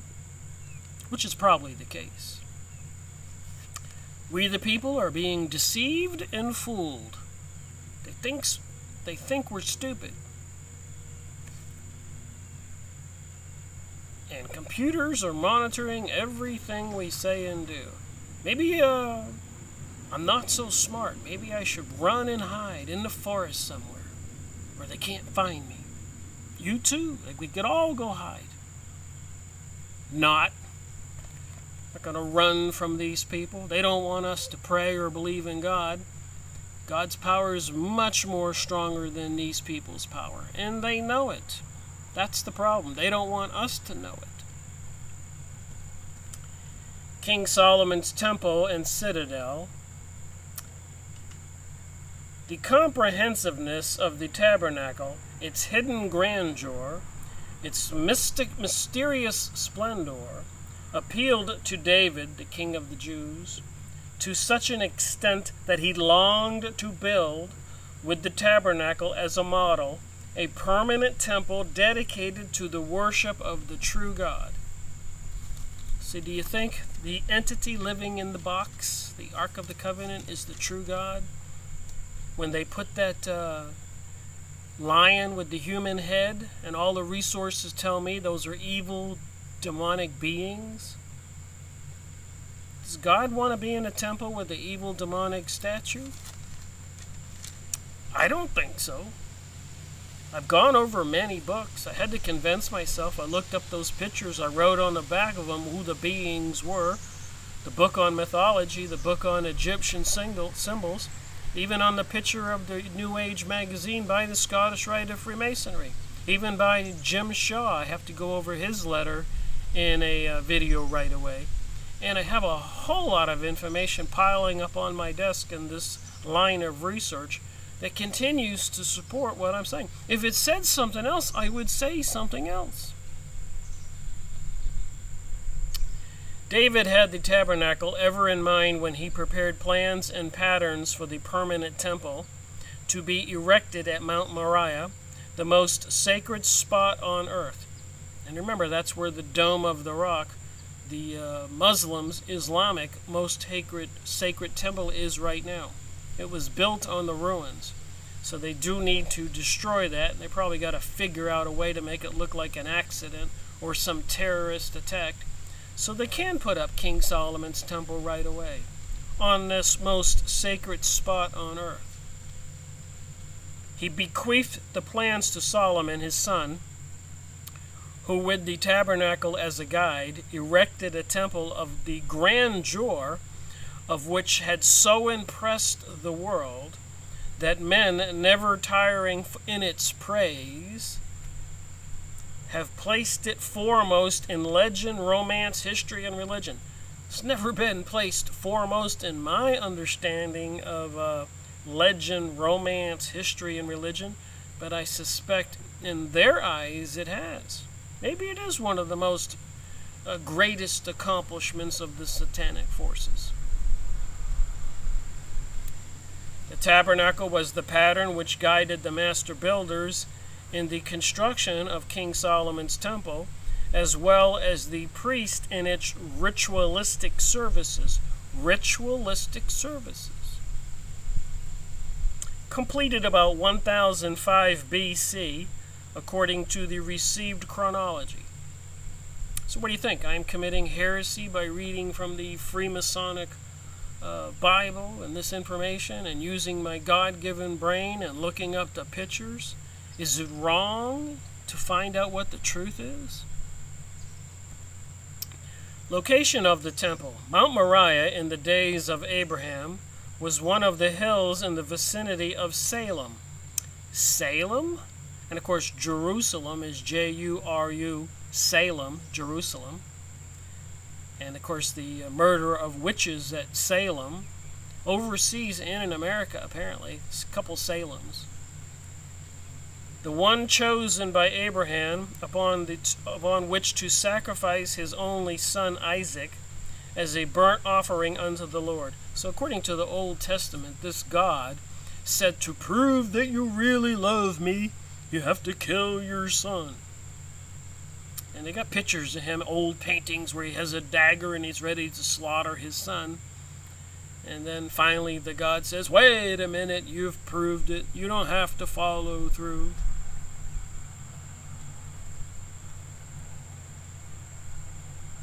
Who is God?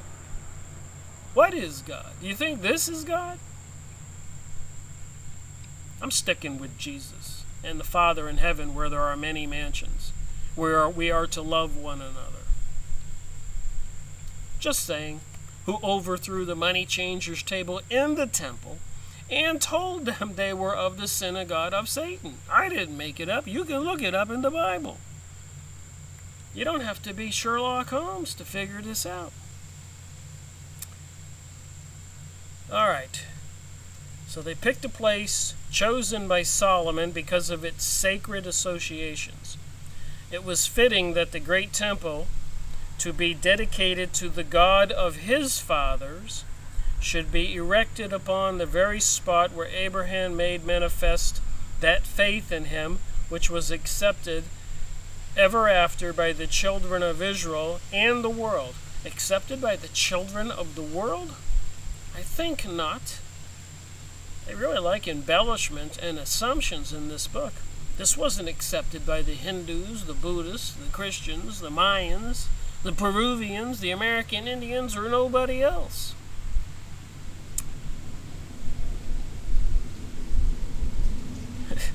Certainly have some people here with some huge egos. Let's just hope they're not psychopathic with those huge egos, that they wouldn't be planning some great destruction on the planet.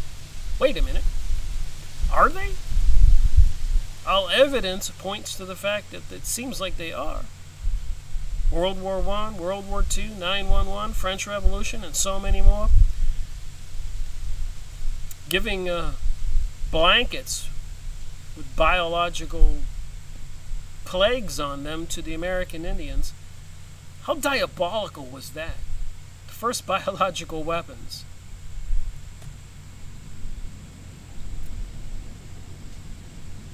Can't be the God that I'm talking about who would have their people do that. Give to the American Indians plague-ridden blankets. Then have people hop on trains, the new trains that were built going across the West, advertising that they could shoot buffalo from the windows, therefore starving the Indians of food. How diabolical was all this? In Central America, South America, depopulating that, Africa, and what are their plans for the world with the Georgia USA Guidestones? Their God told them to do all this. David no doubt realized the significance of the name given by the mount by Abraham, called Jehovah Sees. S-E-E-S. Jehovah Sees. So who is Jehovah? I don't think it's Jesus' father. And according to Jehovah Witnesses and the Russell, who created that organization, part of the bloodline of the Illuminati, according to Fritz Springmeier's book. I'll be going over that again and again. I made a video on the Russells creating the Jehovah Witnesses, etc. on that book. And ever after the children of Abraham found consolation in the thought, in the mount of Jehovah he will be seen. All right, moving on. How the temple materials were acquired.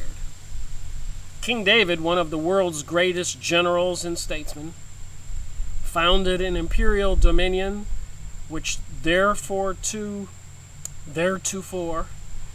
had not been realized. So he created an empire that had not been realized. I disagree with that. There was the Egyptian Empire with the Pharaoh, the Assyrian Empire, the Babylonian Empire, empires in China, India, even in America, great ancient indigenous people empires, all over the world, which had not been realized, though it had been promised to Abraham. David became king on the scale of the great sovereigns, so he was came up on the same level as a lot of other world leaders, demanding and receiving tribute, forming alliances which enabled him to control the great trade route of which Jerusalem was the center. Yet during the turmoil and struggles attending his rise of supremacy, he never ceased to make preparations for carrying out his one ambition, that of erecting a temple to the worship of God. Which God? Jehovah? Jehovah Witnesses? The being in the box who destroyed all the enemies of Israel and apparently went on a rampage every now and then and destroyed the Israelites? Moving on, only highlighted portions I'm reading. So apparently King David donated some of his own money, 3,000 talents of gold, 7,000 talents of silver, all of which he carefully tabulated and dedicated to the Lord in the presence of the fathers and princes of the tribes of Israel, who stood in awed silence before their venerable and God-fearing sovereign. In his final and supreme effort to arouse his hearers to respond to the contributions of their own, David shouted, "Who then is willing to consecrate his service this day unto the Lord?" Then the chief of the fathers, the princes of the tribes of Israel, and the captains of thousands and of hundreds, with the rulers of kings' work, offered willingly of gold 5,000 talents, and 10,000 drams, and silver 10,000 talents, and of brass 18,000 talents, and of 100,000 talents of iron, and they whom precious stones were found, gave them to the treasure of the house of the Lord. So it cost a lot of money. Hiram, king of Tyre, a neighboring kingdom, the friend of David, King Solomon, gave Solomon cedar, algum, fir tree, according to all of Solomon's needs. Also great stones, granite. Next page here, which is sticking together. Marbles, hewed stones, shaped for pillars, squared by stone squares. Alright, the value of the materials and the cost of the construction. Just reading this thing about King Solomon's temple so that we can get a glimpse to what they did. Who did it? What it cost? Why they did it? Where they did it? And apparently, they're going to do it again. And it cost them, just think about what it cost them back then. Think what it cost them so far, taking over the USA money supply in 1913. And the trillions and gazillions that they've sucked out of our country since then. All for this world utopia. Make no mistake, that's what's going on. And they have all these advanced technologies and biological weapons. All I can say is we're in trouble. Unless people wake up. So I'm skipping some stuff, just a highlighted sentence here. The 100,000 talents of gold would amount to 3,249,000,000, and the 1,000 talents of silver would have equaled 1,811,160,000. That's not including all the slaves who did the labor. Without a doubt, King Solomon's temple was the grandest, most costly structure ever erected and dedicated to the worship of the true God. And from the way I understand the teachings of Jesus, I don't think Lord would have wanted 3 trillion to build him a house. What do you think? Enslaving massive amounts of people. Entire kingdoms all forced to work on this for years. Taking 2 kings, his father David and then him Solomon. Cooperation and allied nations. King David was 30 years old when the elders of Judah called him to the city of Hebron and gave him their allegiance and publicly anointed him king. 7 years later, he received the allegiance of the entire nation. He then began to build the empire of his dreams, as promised to Abraham, which was to be the glory of Israel and the world. His first act was to set up the tabernacle in the new city, restored, embellished, and unequaled for the permanence and beauty. All his thoughts were for the religious interest of the people. His outstanding political act was the seizure of the city of Jupas, the key to the control of the great trade route between the east and the west, which he called Jerusalem. This gave him possession of the most sacred spot on earth, Mount Moriah. I guess the most outstanding political act of these Zionists would have been December 21st, 1913, when they took over the United States money supply. This financed this whole utopian dream to take over the world, buy up all the mining and farming resources, destroy nations and presidents.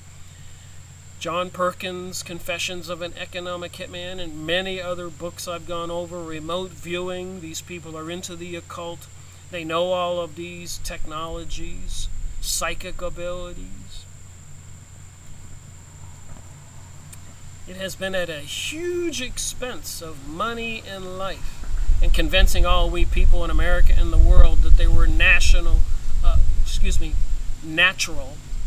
economic collapses, recessions, depressions. They have cycles. They just happen. Don't you know that? While this plan is carried forward.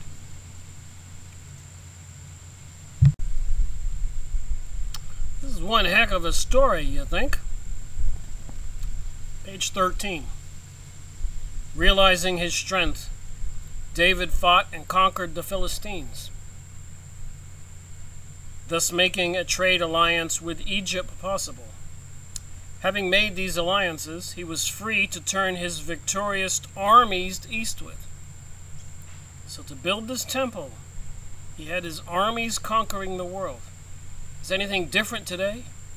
French Revolution, World War I, World War II, 9/11, Middle East, all over the world. Brazil, every country. Crashing the economic system even today. Argentina, countries all over the world. Venezuela, who has more oil and more gold than any other country in the world. If you don't bend to their will, they destroy you. Now they're promising us another plague. October's around the corner. Economic collapse. The bubble's about to pop. They have tools, all kinds of sophisticated technologies. This is what happened back then. There he conquered the Moabites, who became David's servants and brought gifts. He next conquered the Zeboites, which brought him into battle with the Syrians.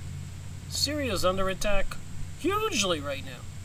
Been that way for a long time. I feel sorry for the Syrians. Of course, all those other people in the Middle East, everything they've ever had has been destroyed. They've been there for thousands of years. And those left alive, they're pushing into Europe and the United States. This is a plan. Brought him into battle with the Syrians, whom he utterly routed, destroyed, and thus gained control of Damascus and part of Syria. And apparently, biblical prophecy says when Damascus falls, that's when Armageddon begins. And Damascus is about to fall. They're pushing hard, plus apparently causing a lot of distraction around the world, so none of us are paying attention. How many people know about prophecy? Syria is under siege. Damascus is under siege. Prophecy says when Damascus falls, that's the beginning of Armageddon. The way I understand it. There is a comment section below if you've got any additional information. If you've been watching my videos and making comments, you know I follow up on this stuff. The spoils of these wars were great. I guess so.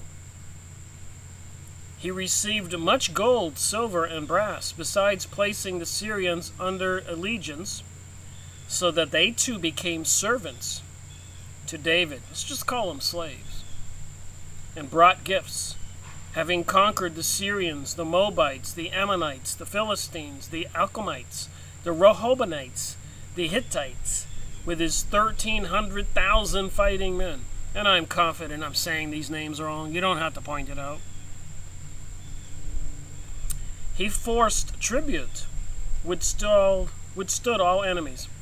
A lot of people make comments I didn't say things right. I scratch my head and I go, but did they hear the rest of the conversation about what I was really talking about? Does it really matter? But to some people it does matter that you pronounce certain words exactly correct. I guess we're all different in our mental priorities. I want to find out who's getting ready to destroy the world. Not how to say some of these names.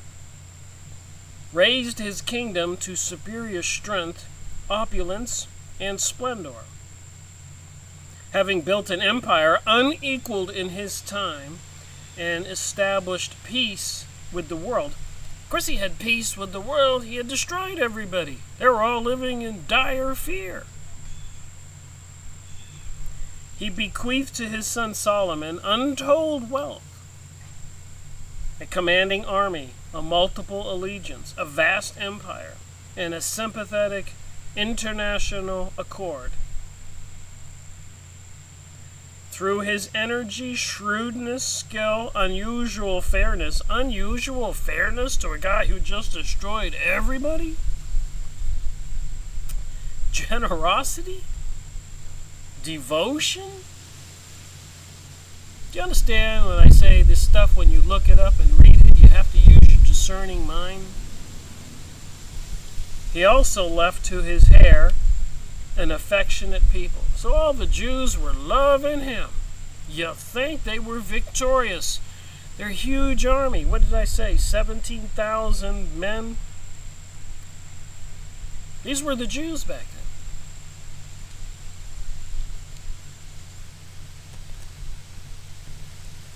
Solomon, king of Israel.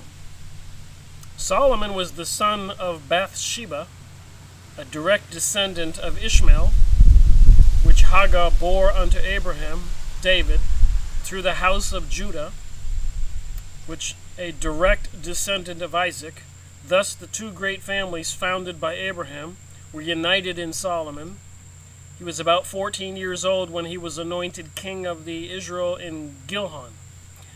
And in some of the research I've been looking into, especially with President Donald Trump on that Israeli coin, overlaid with King Cyrus's face, the last king that helped rebuild King Solomon's temple.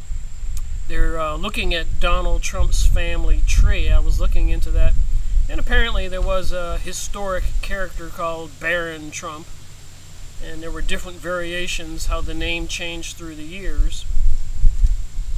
So they're trying to make sure that he was a descendant of this King David. And his picture on that coin and all that, fulfilling yet again prophecy. Next page, 14.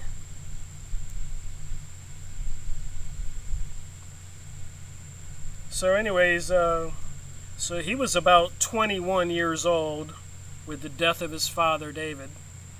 So that when he was fully established on the throne, he was familiar with the elaborate designs, abundant preparations of his father for the building of the temple. Solomon, having been carefully nurtured by his God-fearing queen mother, and had grown into a young man of great mental vigor, having been schooled under the great masters of the time, reared in one of the richest and most brilliant courts of the then known world, he was preeminently gifted for this stupendous task before him, and undertook with enthusiasm to carry it on, building King Solomon's temple. The secret of Solomon's success is faithfully portrayed in his request at the time of the Lord appeared to him in a dream. So the Lord appeared to him in a dream. Beings appeared to Nikola Tesla and a lot of other famous people that I've researched in dreams and reality. Even Helena Blavatsky, Theophilus Society, the masters appeared to her while she was awake, going into a trance, and in dreams, and in voices, and in visions. So who was it? You think it was actually God? And asked what he, the Lord, should give him. Solomon's request was for an understanding heart, and that he might discern between good and evil, and that he might know how to walk before his people. This submission to God, this desire to have God make him manifest through him, the righteousness of God, was the first indication of his future greatness.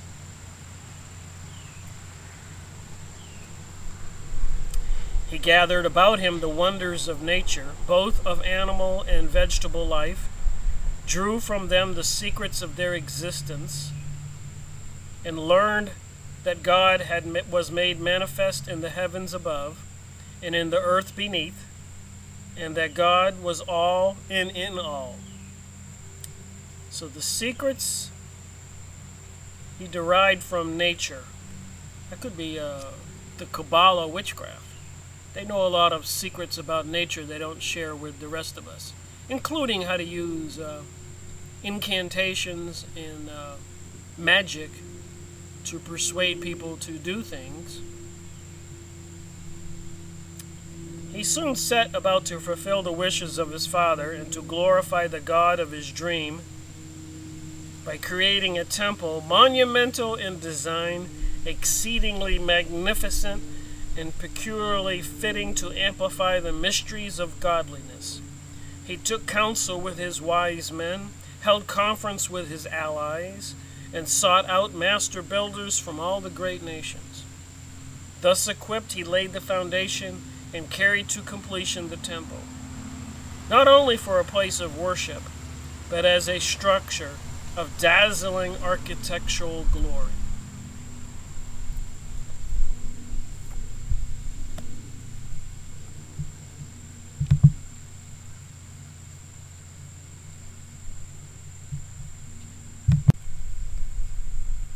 Well, there's a lot more to read in the Freemasonic Bible on King Solomon's Temple. Maybe I'll get to it and make part 3, continuing this story. But before I end this video, we'll just have a quick review. So the New Age magazine by the Scottish Rite of Freemasonry. That's what it says on it. The people who control our world. The people like President Woodrow Wilson, Franklin Delano Roosevelt, World War I, World War II. Controlled by the Freemasons, the Illuminati, the banksters, the Zionist Jewish people, for one aim: World War I, World War II. The Ottoman Empire in Turkey controlled the Middle East. They were Muslim. The Zionist Jews needed to get the land of Palestine to fulfill prophecy in this religion. I looked up what these lions with human heads are on many sources. You can see the serpent under the neck of this guy here. You can see the Ankh. The Ankh is supposed to represent the divine serpent. That's the little symbol under this guy's, between the guy's feet. The circle is a serpent. T means divine. Divine serpent. There's the serpent under his throat. And we've already seen the Sphinx means a evil, dangerous, vicious monster, which is to protect. Apparently they have a naked woman, I think, in some of these pictures. Usually in some of these I've seen a naked woman and a man in chains. So if you want to go look up these pictures. And of course, fraternity, equality, and liberty is liberalism, progressivism, trying to have equality between people who are into the perverted, decadent religions. Apparently the commandments for the Satanists is the opposite of God's commandments, as I've gone over Series 23 in Aleister Crowley's book, The Book of the Law. And Sabbatai Zivae in the Encyclopedia of Judaica. Go look up my videos. But apparently in 1666 they had this rabbi who said he was a savior, and he preached an opposite religion to the 10 Commandments. Again, matching up with everything else I'm going over. And apparently in King Solomon's Temple, clearly, is the lion with the human head and the wings, and the Ark of the Covenant below him. I didn't make these pictures. You can go on Yahoo image site and find them. Here's the Freemasonic lion with a human head, the Ankh, the serpent. Here's the temple. Can you see the comparison between the two religions? The Freemasonics do have, Freemasons do have a religion, contrary to what anybody would want to believe. And on the White House front lawn and on the store window fronts a couple Christmases ago was the 7 candlestick menorah. These are the symbols for King Solomon's Temple. The big basin where they wash the sacrifices. The grate on top of the altar where they burn a sacrifice. Here it looks like they have a lamb. Throughout the history, and this is no lie, and I'm not trying to be mean, but there has been accusations of ritual murder made against the Hebrews, Jews, for the past 2,000 years. There are many books published, ancient books. So what is all this about? Would God really want this? There's that basin where they wash the sacrifices. There's the altar where they burn the sacrifices. Like I said, let's hope it's not human sacrifices. But apparently, even in Dominica Republic, I guess it's the other half of the island of Haiti, they built this super structure. It looks like a big church, but on the top it looks like a Mayan temple. And I remember my research years ago when Bill Clinton and Hillary Clinton went there to visit this new structure. And apparently she was in tears, saying that she couldn't wait to see it being used. And inside, when the description said, was a long hall with all these rooms off to the left and off to the right with bars on the doors. So I suppose people who would be rounded up, who would not swear allegiance to this new religion, will be sacrificed at this facility. Remember, the top looks like a Mayan sacrificial pyramid, if you've seen the movies and the pictures. Very bizarre. There's President Donald Trump with King Cyrus, and the top of the coin says everything. Donald Trump's declaration, where my finger is, opposite my finger on the other side, where he says the United States recognizes Jerusalem as the capital. The Balfour Agreement, where President of the United States and the leaders of Britain made a deal because they were losing World War I, and pamphlets and flyers were flown and dropped all over Germany trying to get the Jews to take the side of the British against the Germans, and also that they would be getting the Palestinians' land as part of the agreement. What would you have done if this was your religion? And apparently going to be the religion of the world with the passage in secret of the Noahide laws, which calls for the beheading of people who don't swear allegiance. And apparently the army has purchased 30,000 guillotines. And when you look it up, you're going to see some snoops and other sites that are saying it's all false. They're assuming a lot of people will look this stuff up and see some discrediting information. But if you read it carefully, you'll see that it is poorly written and ridiculing people as conspiracy theorists and foolish crazies and mentally damaged. But people buy their stories when they can go get these pictures and see the truth. We just talked about King Solomon's temple. I gotta go look up what the Dove said on that material. Had some sinister connotation related to some divine beings.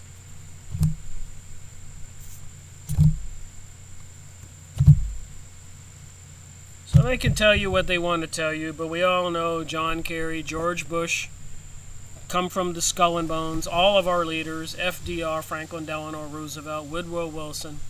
Come on, we know it. Bill Clinton with the Rhodes Scholarship. Obama came out of nowhere. His two top priorities when he was inaugurated for his second term were gay marriage and gun control. And he was serving the left progressives to an extreme, of course ticking off and motivating the conservative Christians and other people, which brought us Donald Trump. It was a no-brainer election for them. And of course he's taking it to the right extreme, further irritating the people on the left. So the tension is mounting and building. And it won't take much to bring the system down. Even when I went for a physical last year and the doctor wanted me to have a half a dozen vaccines, I said, no way. And the nurse said, it's not for you, it's to protect the other people. People are buying this social conditioning propaganda, garbage, hook, line, and sinker. And if people start getting some kind of brand new flu virus and dropping dead, people won't know that it's intentional. Nobody will believe it. You can go buy pictures and see the Knights Templar. You can see a picture of the devil. You can look up, they were putting an archway of Baal, the devil, in New York and London, and then through UNESCO, the Education and Science Department of the United Nations, all over the world, that statue of the devil with two children under his arms in Oklahoma, then Detroit, and now apparently they moved it to Arkansas, where they have a courthouse that has the 10 Commandments on display. And the Freemasons building models of King Solomon's temple.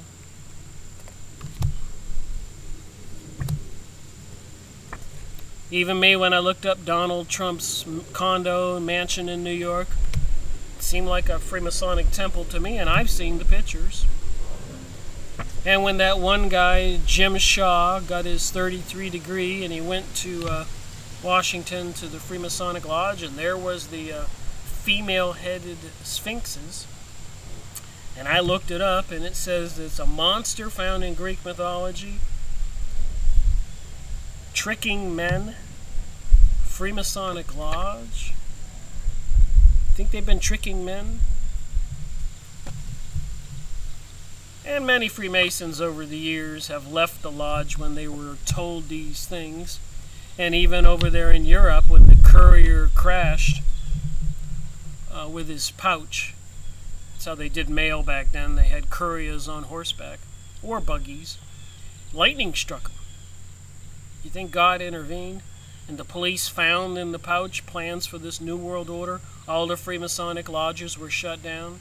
I've been going over that with the Illuminati, Adam Wusthof, Ignatius Loyola, Jesuits. Adam Wusthof was an ex-Jesuit creating the Illuminati.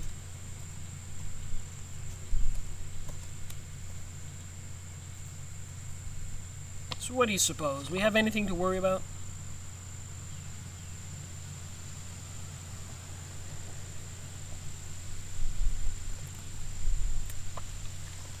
Do you suppose evil like this existed prior to the Great Flood? Were all those mythological creatures really genetic experiments, as I've read, from the people coming from Atlantis and other areas into Egypt? Was it so polluted, all the monsters so bizarre, that God didn't have a choice but to create the big flood?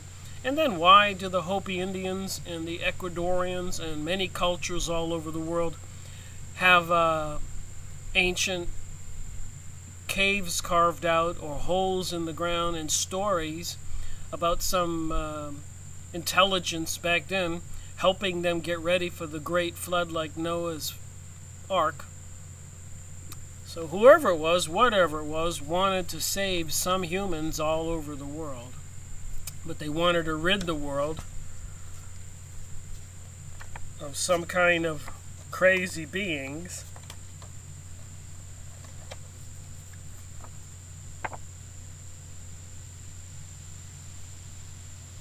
What kind of horror can they do? What kind of horror are they doing right now in laboratories? What's with the installation of the advanced electromagnetic systems everywhere?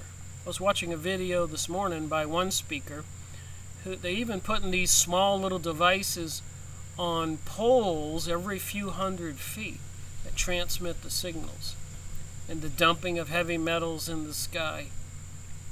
Could they turn us into walking zombies? Makes you wonder what's going to happen next. Thank you for watching this video, Rick Miracle Reporting. My very first video, series number 1, September 22nd, 2013. This is September 23rd, 2018, 5 years and a day later, doing part 2.